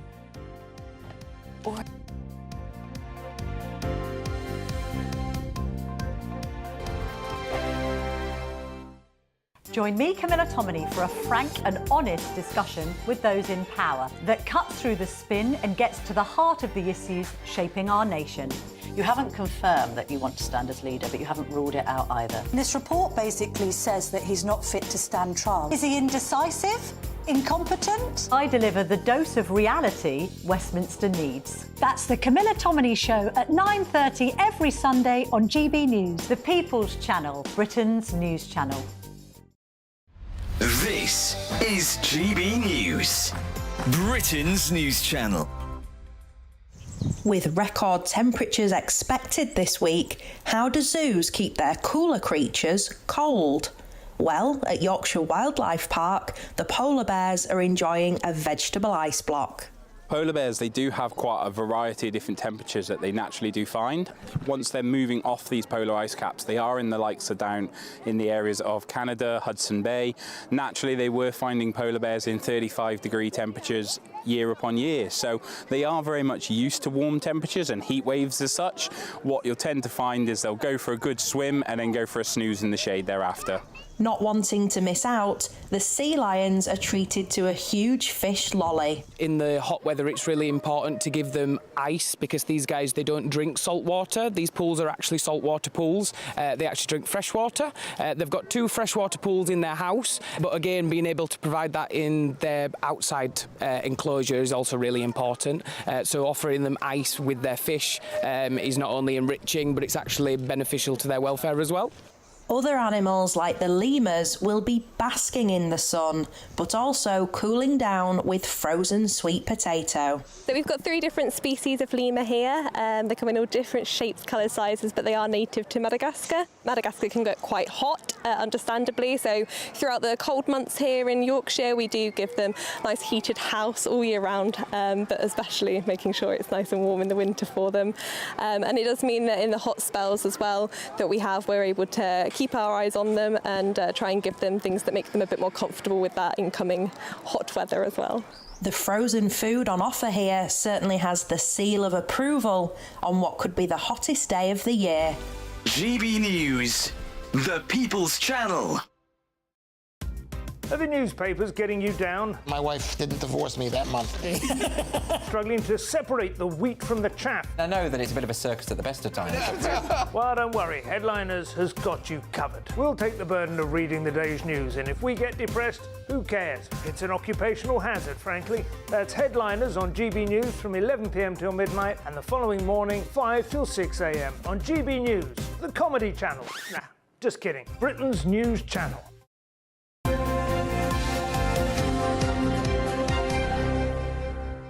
Stephanie Tecci and Andrew Eborn taking us through the papers this morning. Stephanie, let's have a look at the Mail, should we? Yeah. Where a burglar... Yeah.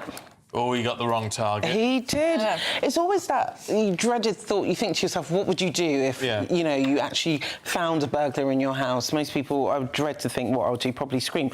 But this burglar picked on the wrong house because he tried to steal stuff from a pensioner, a 74-year-old man, who actually bravely fought back and hit the thief over the head with a bottle. Yes. And he was actually, he had to go to hospital for his injuries, and he's now been charged and locked up, and rightly so. But I think it's so bad that people can think they can target pensioners just because you think they're going to be defenceless.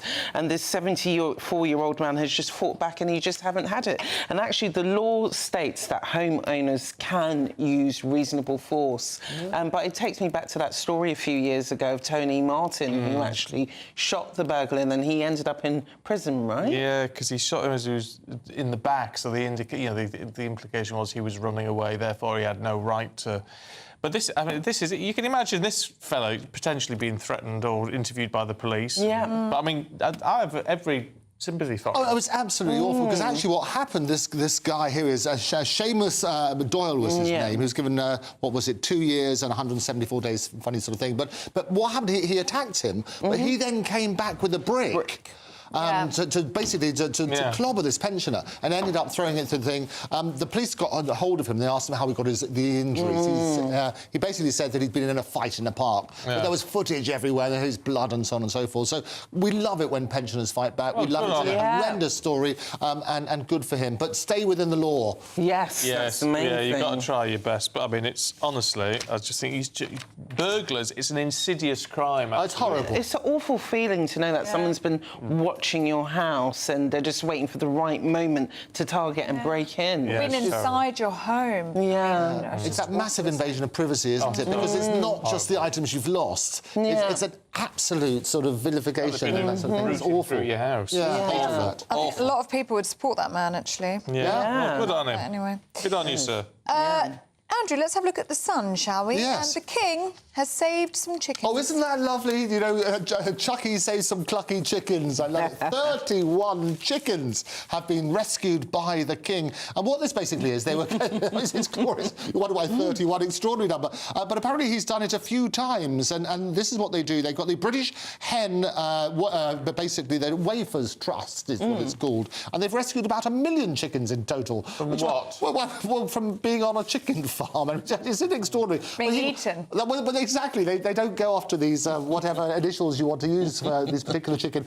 So this is it. So Charles is obviously, as you know, he likes to look after things in a wonderful way and sort of caring sort of stuff. So this is it's a nice headline in this sort of diseased information age. It's quite nice to know about 31 lucky Chucky chickens saved by Chuck. It sorts out his Sunday roast for the next 30 months. Stephen. I think you're right.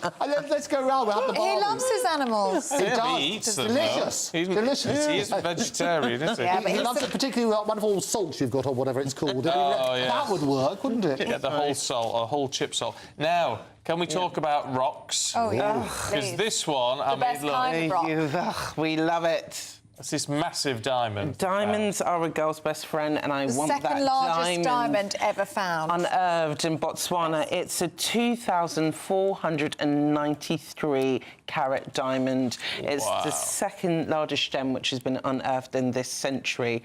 It was found by Lucara Diamond, which is a Canadian mining business, and they've said that basically they haven't put a value at it, but the Financial Times are saying it could be worth 30.6 million. Wow. But I always find it quite fascinating. Obviously, my heritage is Ghanaian, and in Africa, you'll be surprised how many mines there are, and just the amount of people are there looking for diamonds. And I do hope that sometimes they do reinvest back into these countries, because you know they find so many of these diamonds, and they just take it back to the West, and there's nothing really left for the countries where they're actually found. And some of the trade has been pretty awful, hasn't it? I mean, diamonds are a girl's best friend, a man's best friend is a dog. How does that work? The biggest diamond, do you remember what that was? Well, that's the crown jewels. It is 3,106 carats. It was Cullen in South Africa in 1905, and when it was still part of the British colony, and it was gifted to King Edward VII. So that's the biggest one, significantly larger, 3,106. Wow, imagine falling across that. Oh, I would love that. Why would you gift it to anybody? Well, I'm sure the gifting came with a bit of persuasion.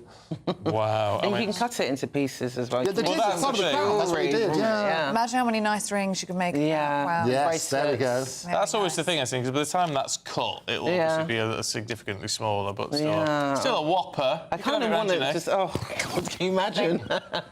I'd wear it on my head. Yeah. Wow. It's a crown. Crown, Queen Ellie. That would be nice, wouldn't It's it? a whopper. Thank you, you two. Really good to see you this morning. Let's have a look at the weather now with Annie. Looks like things are heating up. Boxed boilers, sponsors of weather on GB News. Hello, good morning. Welcome to your latest GB News weather update. Storm Lillian has moved in overnight and will bring some wet and windy weather through the next few hours. But into this afternoon, it will turn much drier as Storm Lillian clears into the North Sea. But there are weather warnings in force for wind and rain through this morning for northern areas of the UK. So there could be some travel disruption that may last towards lunchtime. For more southern areas, though, it will be a fairly dry day. Some sunshine around as well. Still a bit of a breeze out there well into this afternoon. So temperatures across western coasts in particular still feeling pretty fresh. But across the east, we could see temperatures into the mid-20s across parts of eastern England. So a fairly fine end to the day tonight, particularly across eastern areas. So definitely a brighter end to the day for parts of Scotland than the start of today.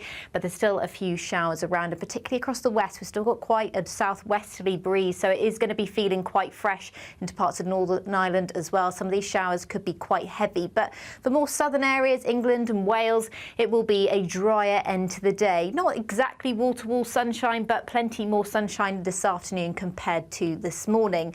Overnight, though, the next area of rain will build into more southern areas, so it will turn much wetter across southern counties of England overnight, as well as Northern Ireland and western areas of Scotland, where some quite heavy showers will start to break out by tomorrow morning. So with plenty of cloud and rain around, it's going to be a mild night tonight. The winds won't be quite as strong overnight as they will be this morning, however.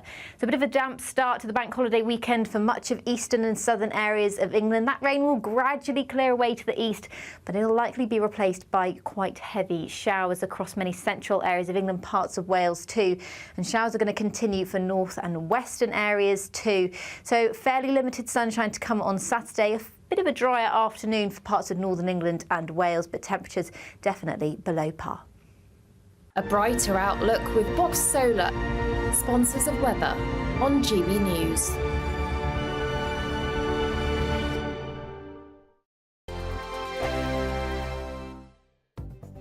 The latest GB News travel.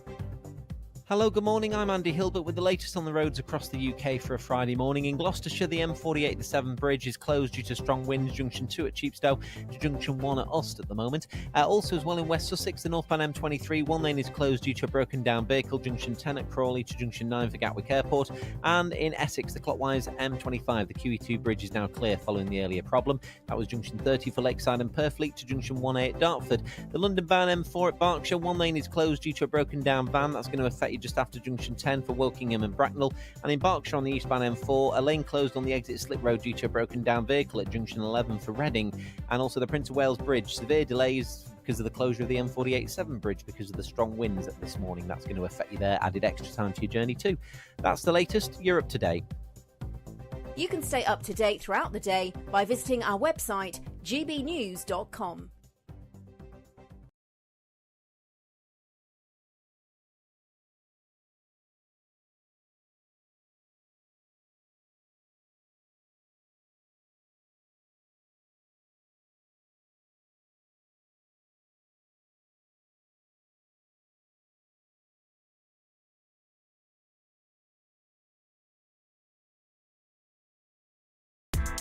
Join me, Nana Akweer, for an informative, interactive news programme with a difference.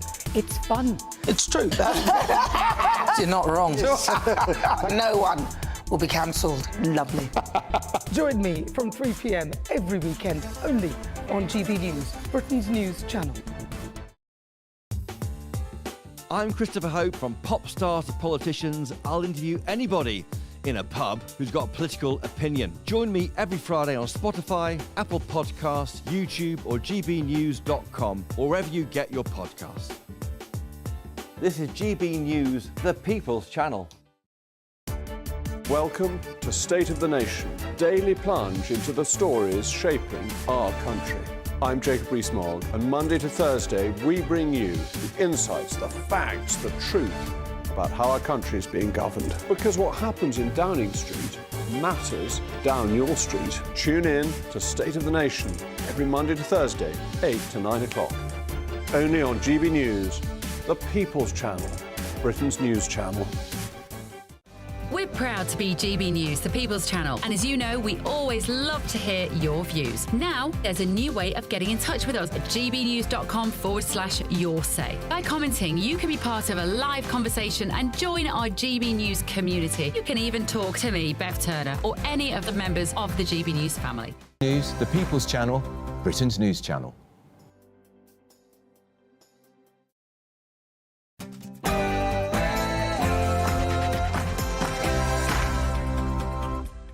Good morning. Households to face higher energy bills this winter. As Ofgem increased the energy price cap by 10%. Well, the decision puts more pressure on the government, especially after the decision to cut winter fuel payments. Average fuel bills will rise by £149 this winter as public sector workers get big pay rises. Who is Labour prioritising here? I accept your nomination to be President of the United States of America.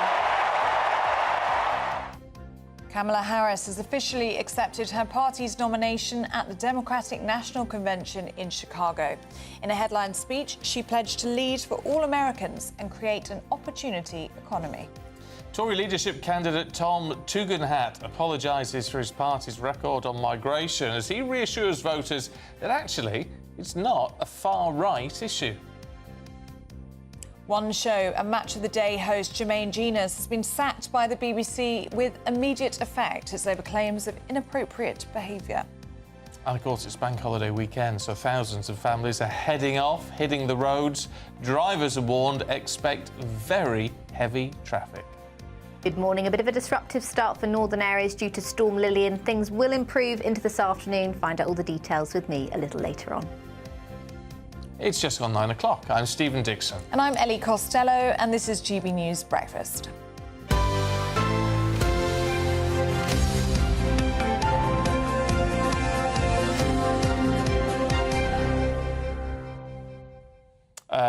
Sean's been in touch, says diamonds may be a girl's best friend. Talk about this massive diamond that's been found worth about 40 million quid. But I know my missus wouldn't swap our dachshund for the crown jewels. She'd swap me, but not the dog. Often the way. Nothing's more important. Oh, that's cute. And what's the dog? Like a dachshund. Oh, I love the dachshunds. They're so beautiful. Yeah. I understand. These things are all very nice, but they don't matter in the world. Yeah, they are very nice, though. Oh, you love it, don't you? Yeah, I love it. I'm like a magpie. But you're the same. Oh, yeah. He's up here all high and mighty saying you're exactly the same as me. You're a magpie. You love the diamonds. I love the tech more. Do you? Yeah. Anyway, that's a whole other story. Won't be spending any money on diamonds or technology, unfortunately, because we're all going to have to tighten our belts. Because Ofgem's energy price cap will increase by 10% from October the 1st. That'll take, for a typical household in England, Wales and Scotland, your bill to about £1,717. Well, joining us now is our political editor, Christopher Hope. What do you make of this, Christopher? Yeah, morning, Stephen. Morning, morning both. Yes, I mean, a real worry here, I think, for the Labour government. It's the 50th day of this government. They've making choices which are raising eyebrows. They've taken away the winter fuel allowance from millions of pensioners, while at the same time giving pay rises to union bosses. We've seen Rachel Reeves today in The Guardian make clear that Keir Starmer and I decide our policy, not trade unions. But it's the day 50 of the Prime Minister's time as Prime Minister. He does pass Liz Truss's unwelcome record of 49 days today as Prime Minister. But big worries here. The average bill's going up by £149 this winter. At the same time, in November, this winter fuel allowance now won't go ahead for millions. Instead, it's being means tested. And the government's trying to get pensioners to sign up for this pension credit. The Tories are making hay out of this, as you might expect. And they do see it as a choice being made here by the new Labour government. Now, they would say they are favouring unions, public sector workers with big pay rises, 22% for junior doctors, 14% for pay rises, 5.5% for millions of public sector workers, all way above inflation, and making choices here at the expense of other groups. And here's what Tom Tugendhat had to say. He's a Tory leadership challenger on my podcast, Chopper's Political Podcast. We can't let Labour off the hook. Just look at what Rachel Reeves has done in the last few months. She literally told us that there was nothing hidden in the government books, and a week later she's telling us there's this missing money. It's complete rubbish.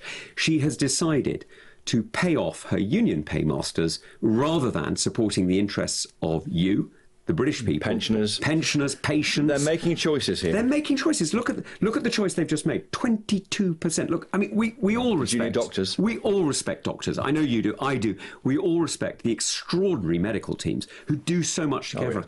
But let's be honest. It's a choice between pay today or investment for tomorrow, and they've chosen to pay off today. Now, you've already seen what's happened. They did the same with ASLEF, and what happened? ASLEF came back. The next day, the train drivers came back the next day and said, here we go, more strikes, right? What do you think you're doing? You're encouraging people to strike. And pensioners this winter could be very cold at home. Well, this is what Rachel Reeves has chosen to do, right? Rachel Reeves has chosen to advertise. She literally said it in a speech that if a strike is too expensive, she'll pay off the strikers. So guess what the strikers are doing? They're saying, well, this strike's going to be even more expensive, so you can pay me off with more. And now where is that money coming from? It's coming from pensioners. It's coming from the winter fuel payment, and it's going to come from your taxes. You bet. Do you think pensioners might freeze this winter? Look, well, I mean, it's been talked about in headlines in newspapers already. Chris, you live in West London. I live in Kent. Outside London. In our communities, you know what? When it gets cold, it gets unpleasant, but normally it's okay. The further north you go, the worse this is. So if you're interested in levelling up, if you care about the union, if you care about the United Kingdom, if you care about pensioners, this is the wrong answer. Now, Rachel Reeves tells The Guardian today that we can't do everything people want us to do and all they'd like us to do, but there are choices being made, and of course the Tory party is trying to get organised to criticise the government for that. In that interview, Tom Tugendhat, one of 6 MPs going for the Tory leadership, he also apologised for net migration hitting record levels, 1.2 million arriving here in 2 years legally. He's doing something which Dame Priti Patel didn't do when she spoke to us just last week. And I should say, just finally, Stephen and Ellie, Keir Starmer did say before being elected that household bills would fall by £400. I'm sure viewers and listeners remember that. That was by the end of the decade, not by now. I'm afraid this winter is going to be colder for a lot of families across this country. Chris, thanks very much indeed. Yes, it is. Very unhappy with what's going on in the inbox this morning. It just seems everybody sort of knew that Ofgem price caps were going to go up. It's not a shocker. It does happen to most winters, yeah. But obviously, so the government knew that when they made the announcement that they were going to sort of stop this fuel allowance for the vast majority of pensioners. But they think they can get away with it now because it's the beginning of a parliament with a huge majority. But the question is, who are the Labour Party prioritising? Doesn't seem like pensioners. It's going to be a very difficult winter for them, isn't it? And that's before we've even had the financial statement in October, the budget. What's it going to have in store then? I think it's going to be a tough one. Yep. Keep your views coming in. gbnews.com/you'll say. Now, police are hunting We think about 3 dogs on the loose, which are believed to have attacked a man found dead in the back garden of a house in Birmingham. Well, West Midlands police were called to Rubery on the outskirts of Birmingham in the early hours of Wednesday after reports that a number of dogs were loose. Let's get the very latest now from our West Midlands reporter, Jack Carson. Morning, Jack. Yeah, good morning to you both. Well, when those reports came in and the West Midlands police arrived here at the house that you can see behind me, they found the victim of this dog attack, a 33-year-old man. They've confirmed they'd been doing post-mortem examinations on that body in order to determine a cause of death in the past 24 hours. But police say that when they arrived here, they seized 2 dogs. They say American bulldog type dogs. They confirmed that the dogs they believe to be involved in this attack are not a banned breed, as possibly was suggested when the incident first happened. But they say that the 2 dogs, potentially 3 dogs, in the press conference they gave yesterday, potentially 3, but working on the assumption that it's 2 dogs yesterday. They say that they were ran away, that they are loose, and to urgently appeal to the people in this area of Rubery to be on the lookout for them if they spot them, not to approach them, to call 999, and also appealing to family and friends in the area, people, neighbours, people that people know in the wider area, that if they know of anyone that has taken in any believed to be lost or stray dogs, to immediately call them, of course, so they can identify whether it is one of the dogs they believe to be involved in this incident. Now, they've released one photo of one of the dogs. It's a brown American bulldog type dog with a white stripe down its chest. Another dog involved, they believe, is black, and the police have been throwing a lot of resources at this in the past 24 hours. The police drone unit has been involved here in the area. Yesterday, when I was here yesterday afternoon, the police helicopter was up in the air scouring the area. We have not had any further updates overnight as to whether these dogs have yet been found, so police still working on the assumption that they are still on the loose. They don't particularly know whether the dogs on the loose were involved directly in the attack when they found the victim outside the house behind me, but of course they cannot take those chances. They want to be able to seize them as they continue their investigations. Inspector Leanne Chapman from West Midlands Police Dog Unit gave that press conference yesterday, talked about how tragic this incident was. There has been a bouquet of flowers laid here outside the house, some candles lit overnight as well, and the real tragedy that the person who was attacked didn't live at the address behind me. It's believed to be the address of a family member, but those dogs still on the loose, and that urgent appeal from West Midlands Police continues today. OK, Jack Carson there for us in Birmingham. Thank you very much. Now, there's just under. No, you know exactly how many days. Come on. 8 days. 8 days. Left He's to get counting it down in his diary. Yes, left to get your entry into our £30,000 Great British giveaway. I want it to be done now. Yes. So desperately, because I want someone to win it. It's the biggest prize we've given away so far this year. Yes, have a think. What would you do with that extra cash? Here is how you can make it yours. Don't miss out on your chance to win a whopping £30,000 in tax-free cash to spend however you like. It's extra cash that could really make a difference to your coming year. You could find yourself on that holiday you've always wanted to take, buy that treat that always seemed out of reach, or just send some of those day-to-day financial stresses packing.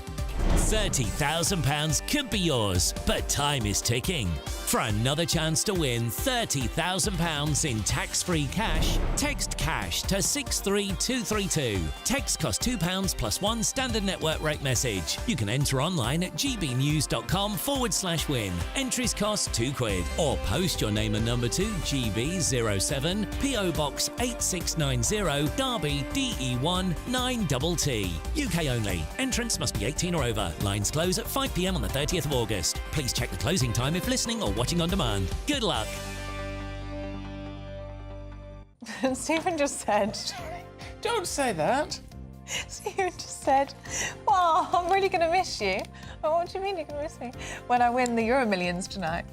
It's about... How much is it? 96 million or something? Something like that, yeah. I said, oh, you're never going to see me again if you win 96 million. No, I'm out he said, no, that's it. I said, aren't you going to provide for me? Give me a nice lump sum. No, he said, it's not good for you. It's not good for you. You need to learn, make your own way. I love this. Some of you are just fantastic. Steve has been in touch. So I've just listened to your great article in the papers about King Charles kindly offering a home to 31 chickens. I'll happily offer the same on my farm in Norfolk. Sincerely yours, Bernard Matthews. Yes, very good. Very good. Very good. That's a sort of You dark should humour I laugh at like. that because you're vegetarian.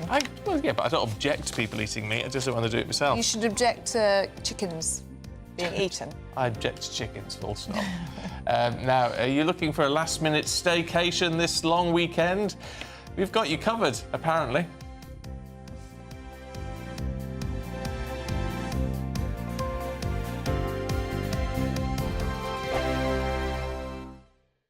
Hi there, I'm Michelle Dewberry and I'm going to take a second to tell you all about my show, Dubes & Co. We start off with the issues of the day. We then bring in both sides of the argument. We get rid of the disrespect. And then you throw me into the mix. And trust me, I'll tell it exactly how it is. And then, of course, the magic ingredient, you at home. We mix it all together and what have we got, in my opinion, the best debate show in town. Monday to Friday, 6 till 7 on GB News, Britain's news channel.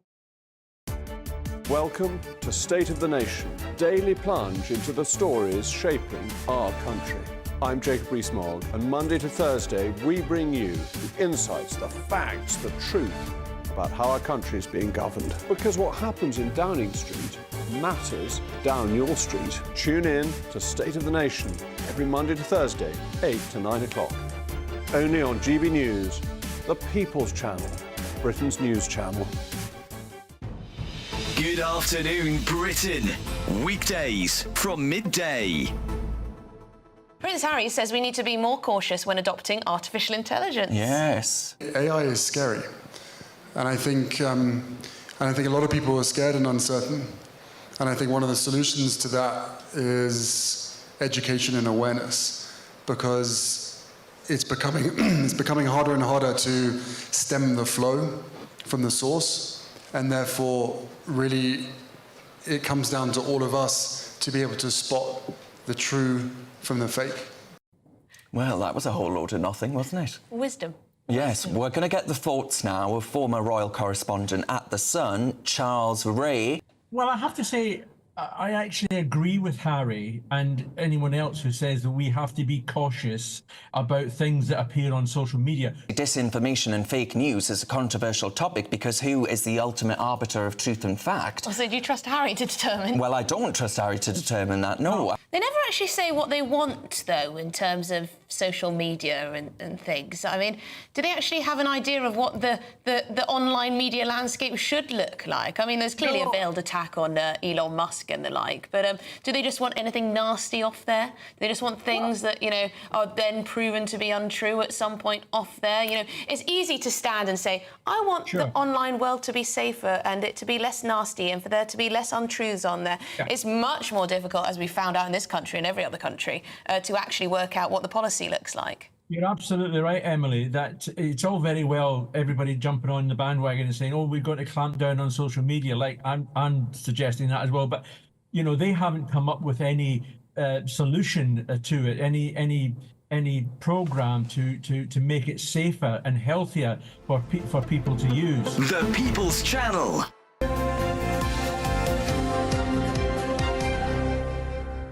Now, you're not here this weekend, are you? You're off on your hollybobs. Well, I'm off to see the baby. Off to see the baby, which is going to be very exciting. Yeah, stop in your tracks. Off to the baby. I'm off to see my great niece, who was born on Tuesday. Yeah, are we allowed to say her name? No. OK. That's why I paused, because I was waiting for you to share her name. So we won't do that. No, we won't. But you're off to see the baby. I'm covering you. You're welcome. So I won't be heading off on a bank holiday, but lots of you will be. But be warned, travel chaos is expected on the roads today as people set off on their breaks. Yes, yeah, it's always mad. Why do people do it? Perhaps we need to plan a little break slightly closer to home, maybe. Let's talk to staycation expert Carly Davies. Good to see you this morning.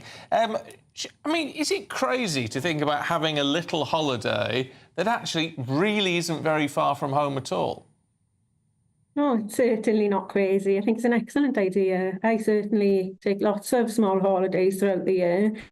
It's just finding the right deal at the moment, isn't it? And I think the best way to do that is probably to stay a little bit further out in the regions that you're hoping to visit, away from the main hotspot areas, and really just you'll have a little bit more availability, a lot more choice in those places, and still have access to some of the really, the busier places over the weekend.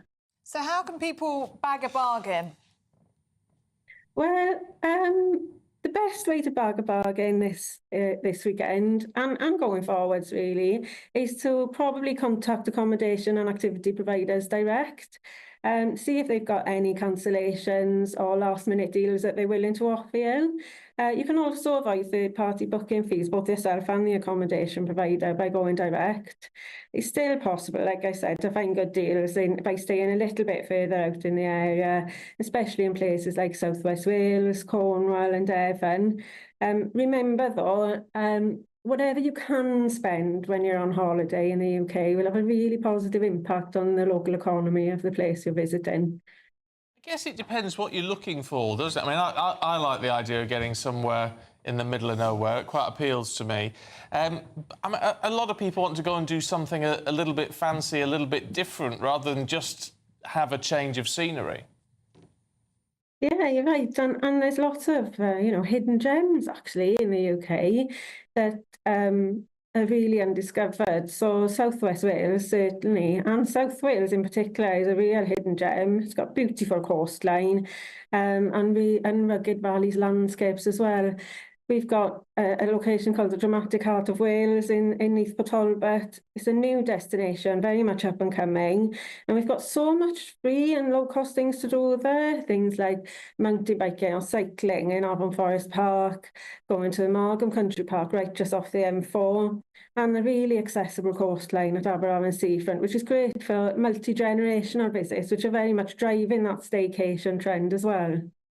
Yeah, well, I think it's quite nice to know. Kelly, really good to see you. Thank you very much indeed. I don't think we explore our own country well enough. No, I was just looking at the Cotswolds, actually, because I'd like to go have a night there. We had a night in the Cotswolds a few years ago. Would you recommend? It was lovely. Little tiny village, a really old coach house. Yeah, that sounds great. That's exactly what I want to do. It was like really went horse riding. Yeah, so you'd like to do all the outdoorsy stuff. I'm fine with a pub.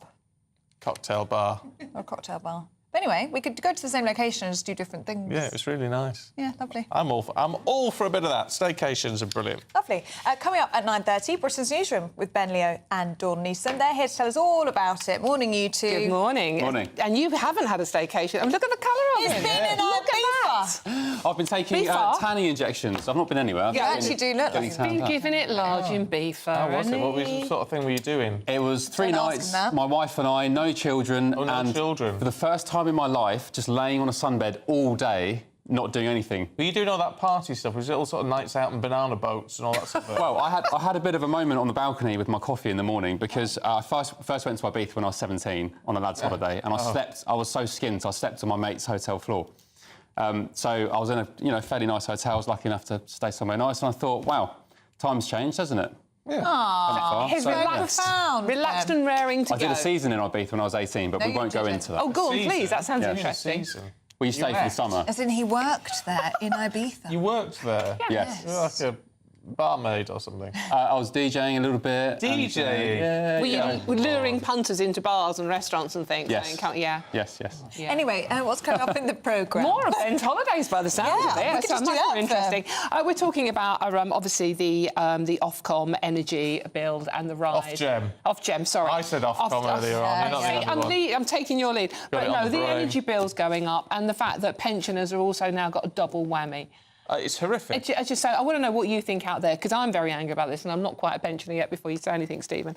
So we're talking about that, and we have also got a very, very good exclusive on the Jermaine Jenner story. Oh, do you? Which is a real cracker. Yes, Paul Coit is with us. He's worked with Jermaine, and he's got some tales and some info, which will be good. Yeah. And also, two-tier justice is the theme of this Labour government. A convicted child rapist has escaped jail because of overcrowding prisons.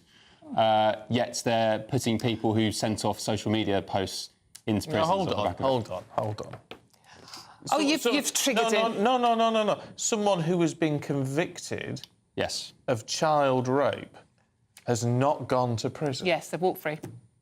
How is that Exactly. So we'll be asking... How is that a thing? We'll be asking that It's the second time this week. We had a Scoutmaster earlier on who was given a 18-month suspended sentence.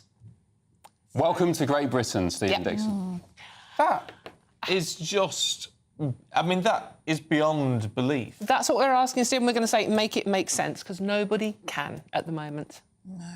So, they're horrific stories, but, as I said, two-tier justice in this system. How is that not someone who is therefore posing, apart from the punishment element of it, which would need to be applied, but is also, at this stage, without any form of rehabilitation, is posing a risk to society?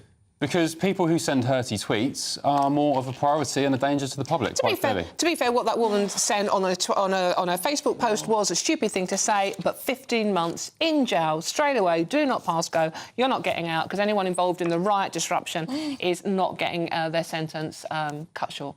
Gosh. I mean, a judge said some weeks ago, even if you were at the riots and you were observing from the sidelines, you will be going to prison. Whether you just stood there or not and just observed, the chaos that was going on, you're going to prison.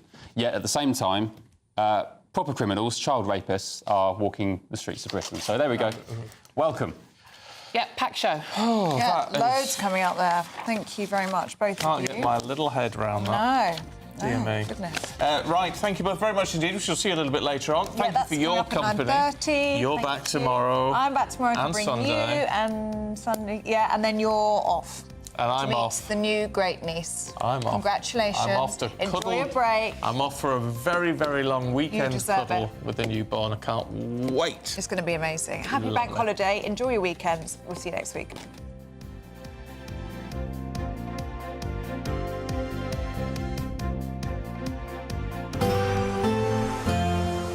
A brighter outlook with Box Solar, sponsors of weather on GB News. Hello, good morning. Welcome to your latest GB News weather update. Storm Lilian has moved in overnight and will bring some wet and windy weather through the next few hours. But into this afternoon, it will turn much drier as Storm Lilian clears into the North Sea. But there are weather warnings in force for wind and rain through this morning for northern areas of the UK. So there could be some travel disruption that may last towards lunchtime. For more southern areas, though, it will be a fairly dry day. Some sunshine around as well. Still a bit of a breeze out there well into this afternoon. So temperatures across western coasts in particular still feeling pretty fresh. But across the east, we could see temperatures into the mid-20s across parts of eastern England. So a fairly fine end to the day tonight, particularly across eastern areas. So definitely a brighter end to the day for parts of Scotland than the start of today. But there's still a few showers around, and particularly across the west, we've still got quite a southwesterly breeze, so it is going to be feeling quite fresh into parts of Northern Ireland as well. Some of these showers could be quite heavy, but for more southern areas, England and Wales, it will be a drier end to the day. Not exactly wall-to-wall sunshine, but plenty more sunshine this afternoon compared to this morning.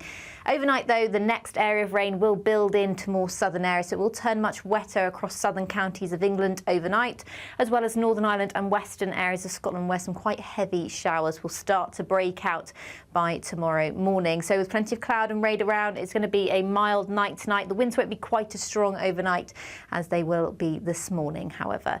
It's a bit of a damp start to the bank holiday weekend for much of eastern and southern areas of England. That rain will gradually clear away to the east, but it'll likely be replaced by quite heavy showers across many central areas of England, parts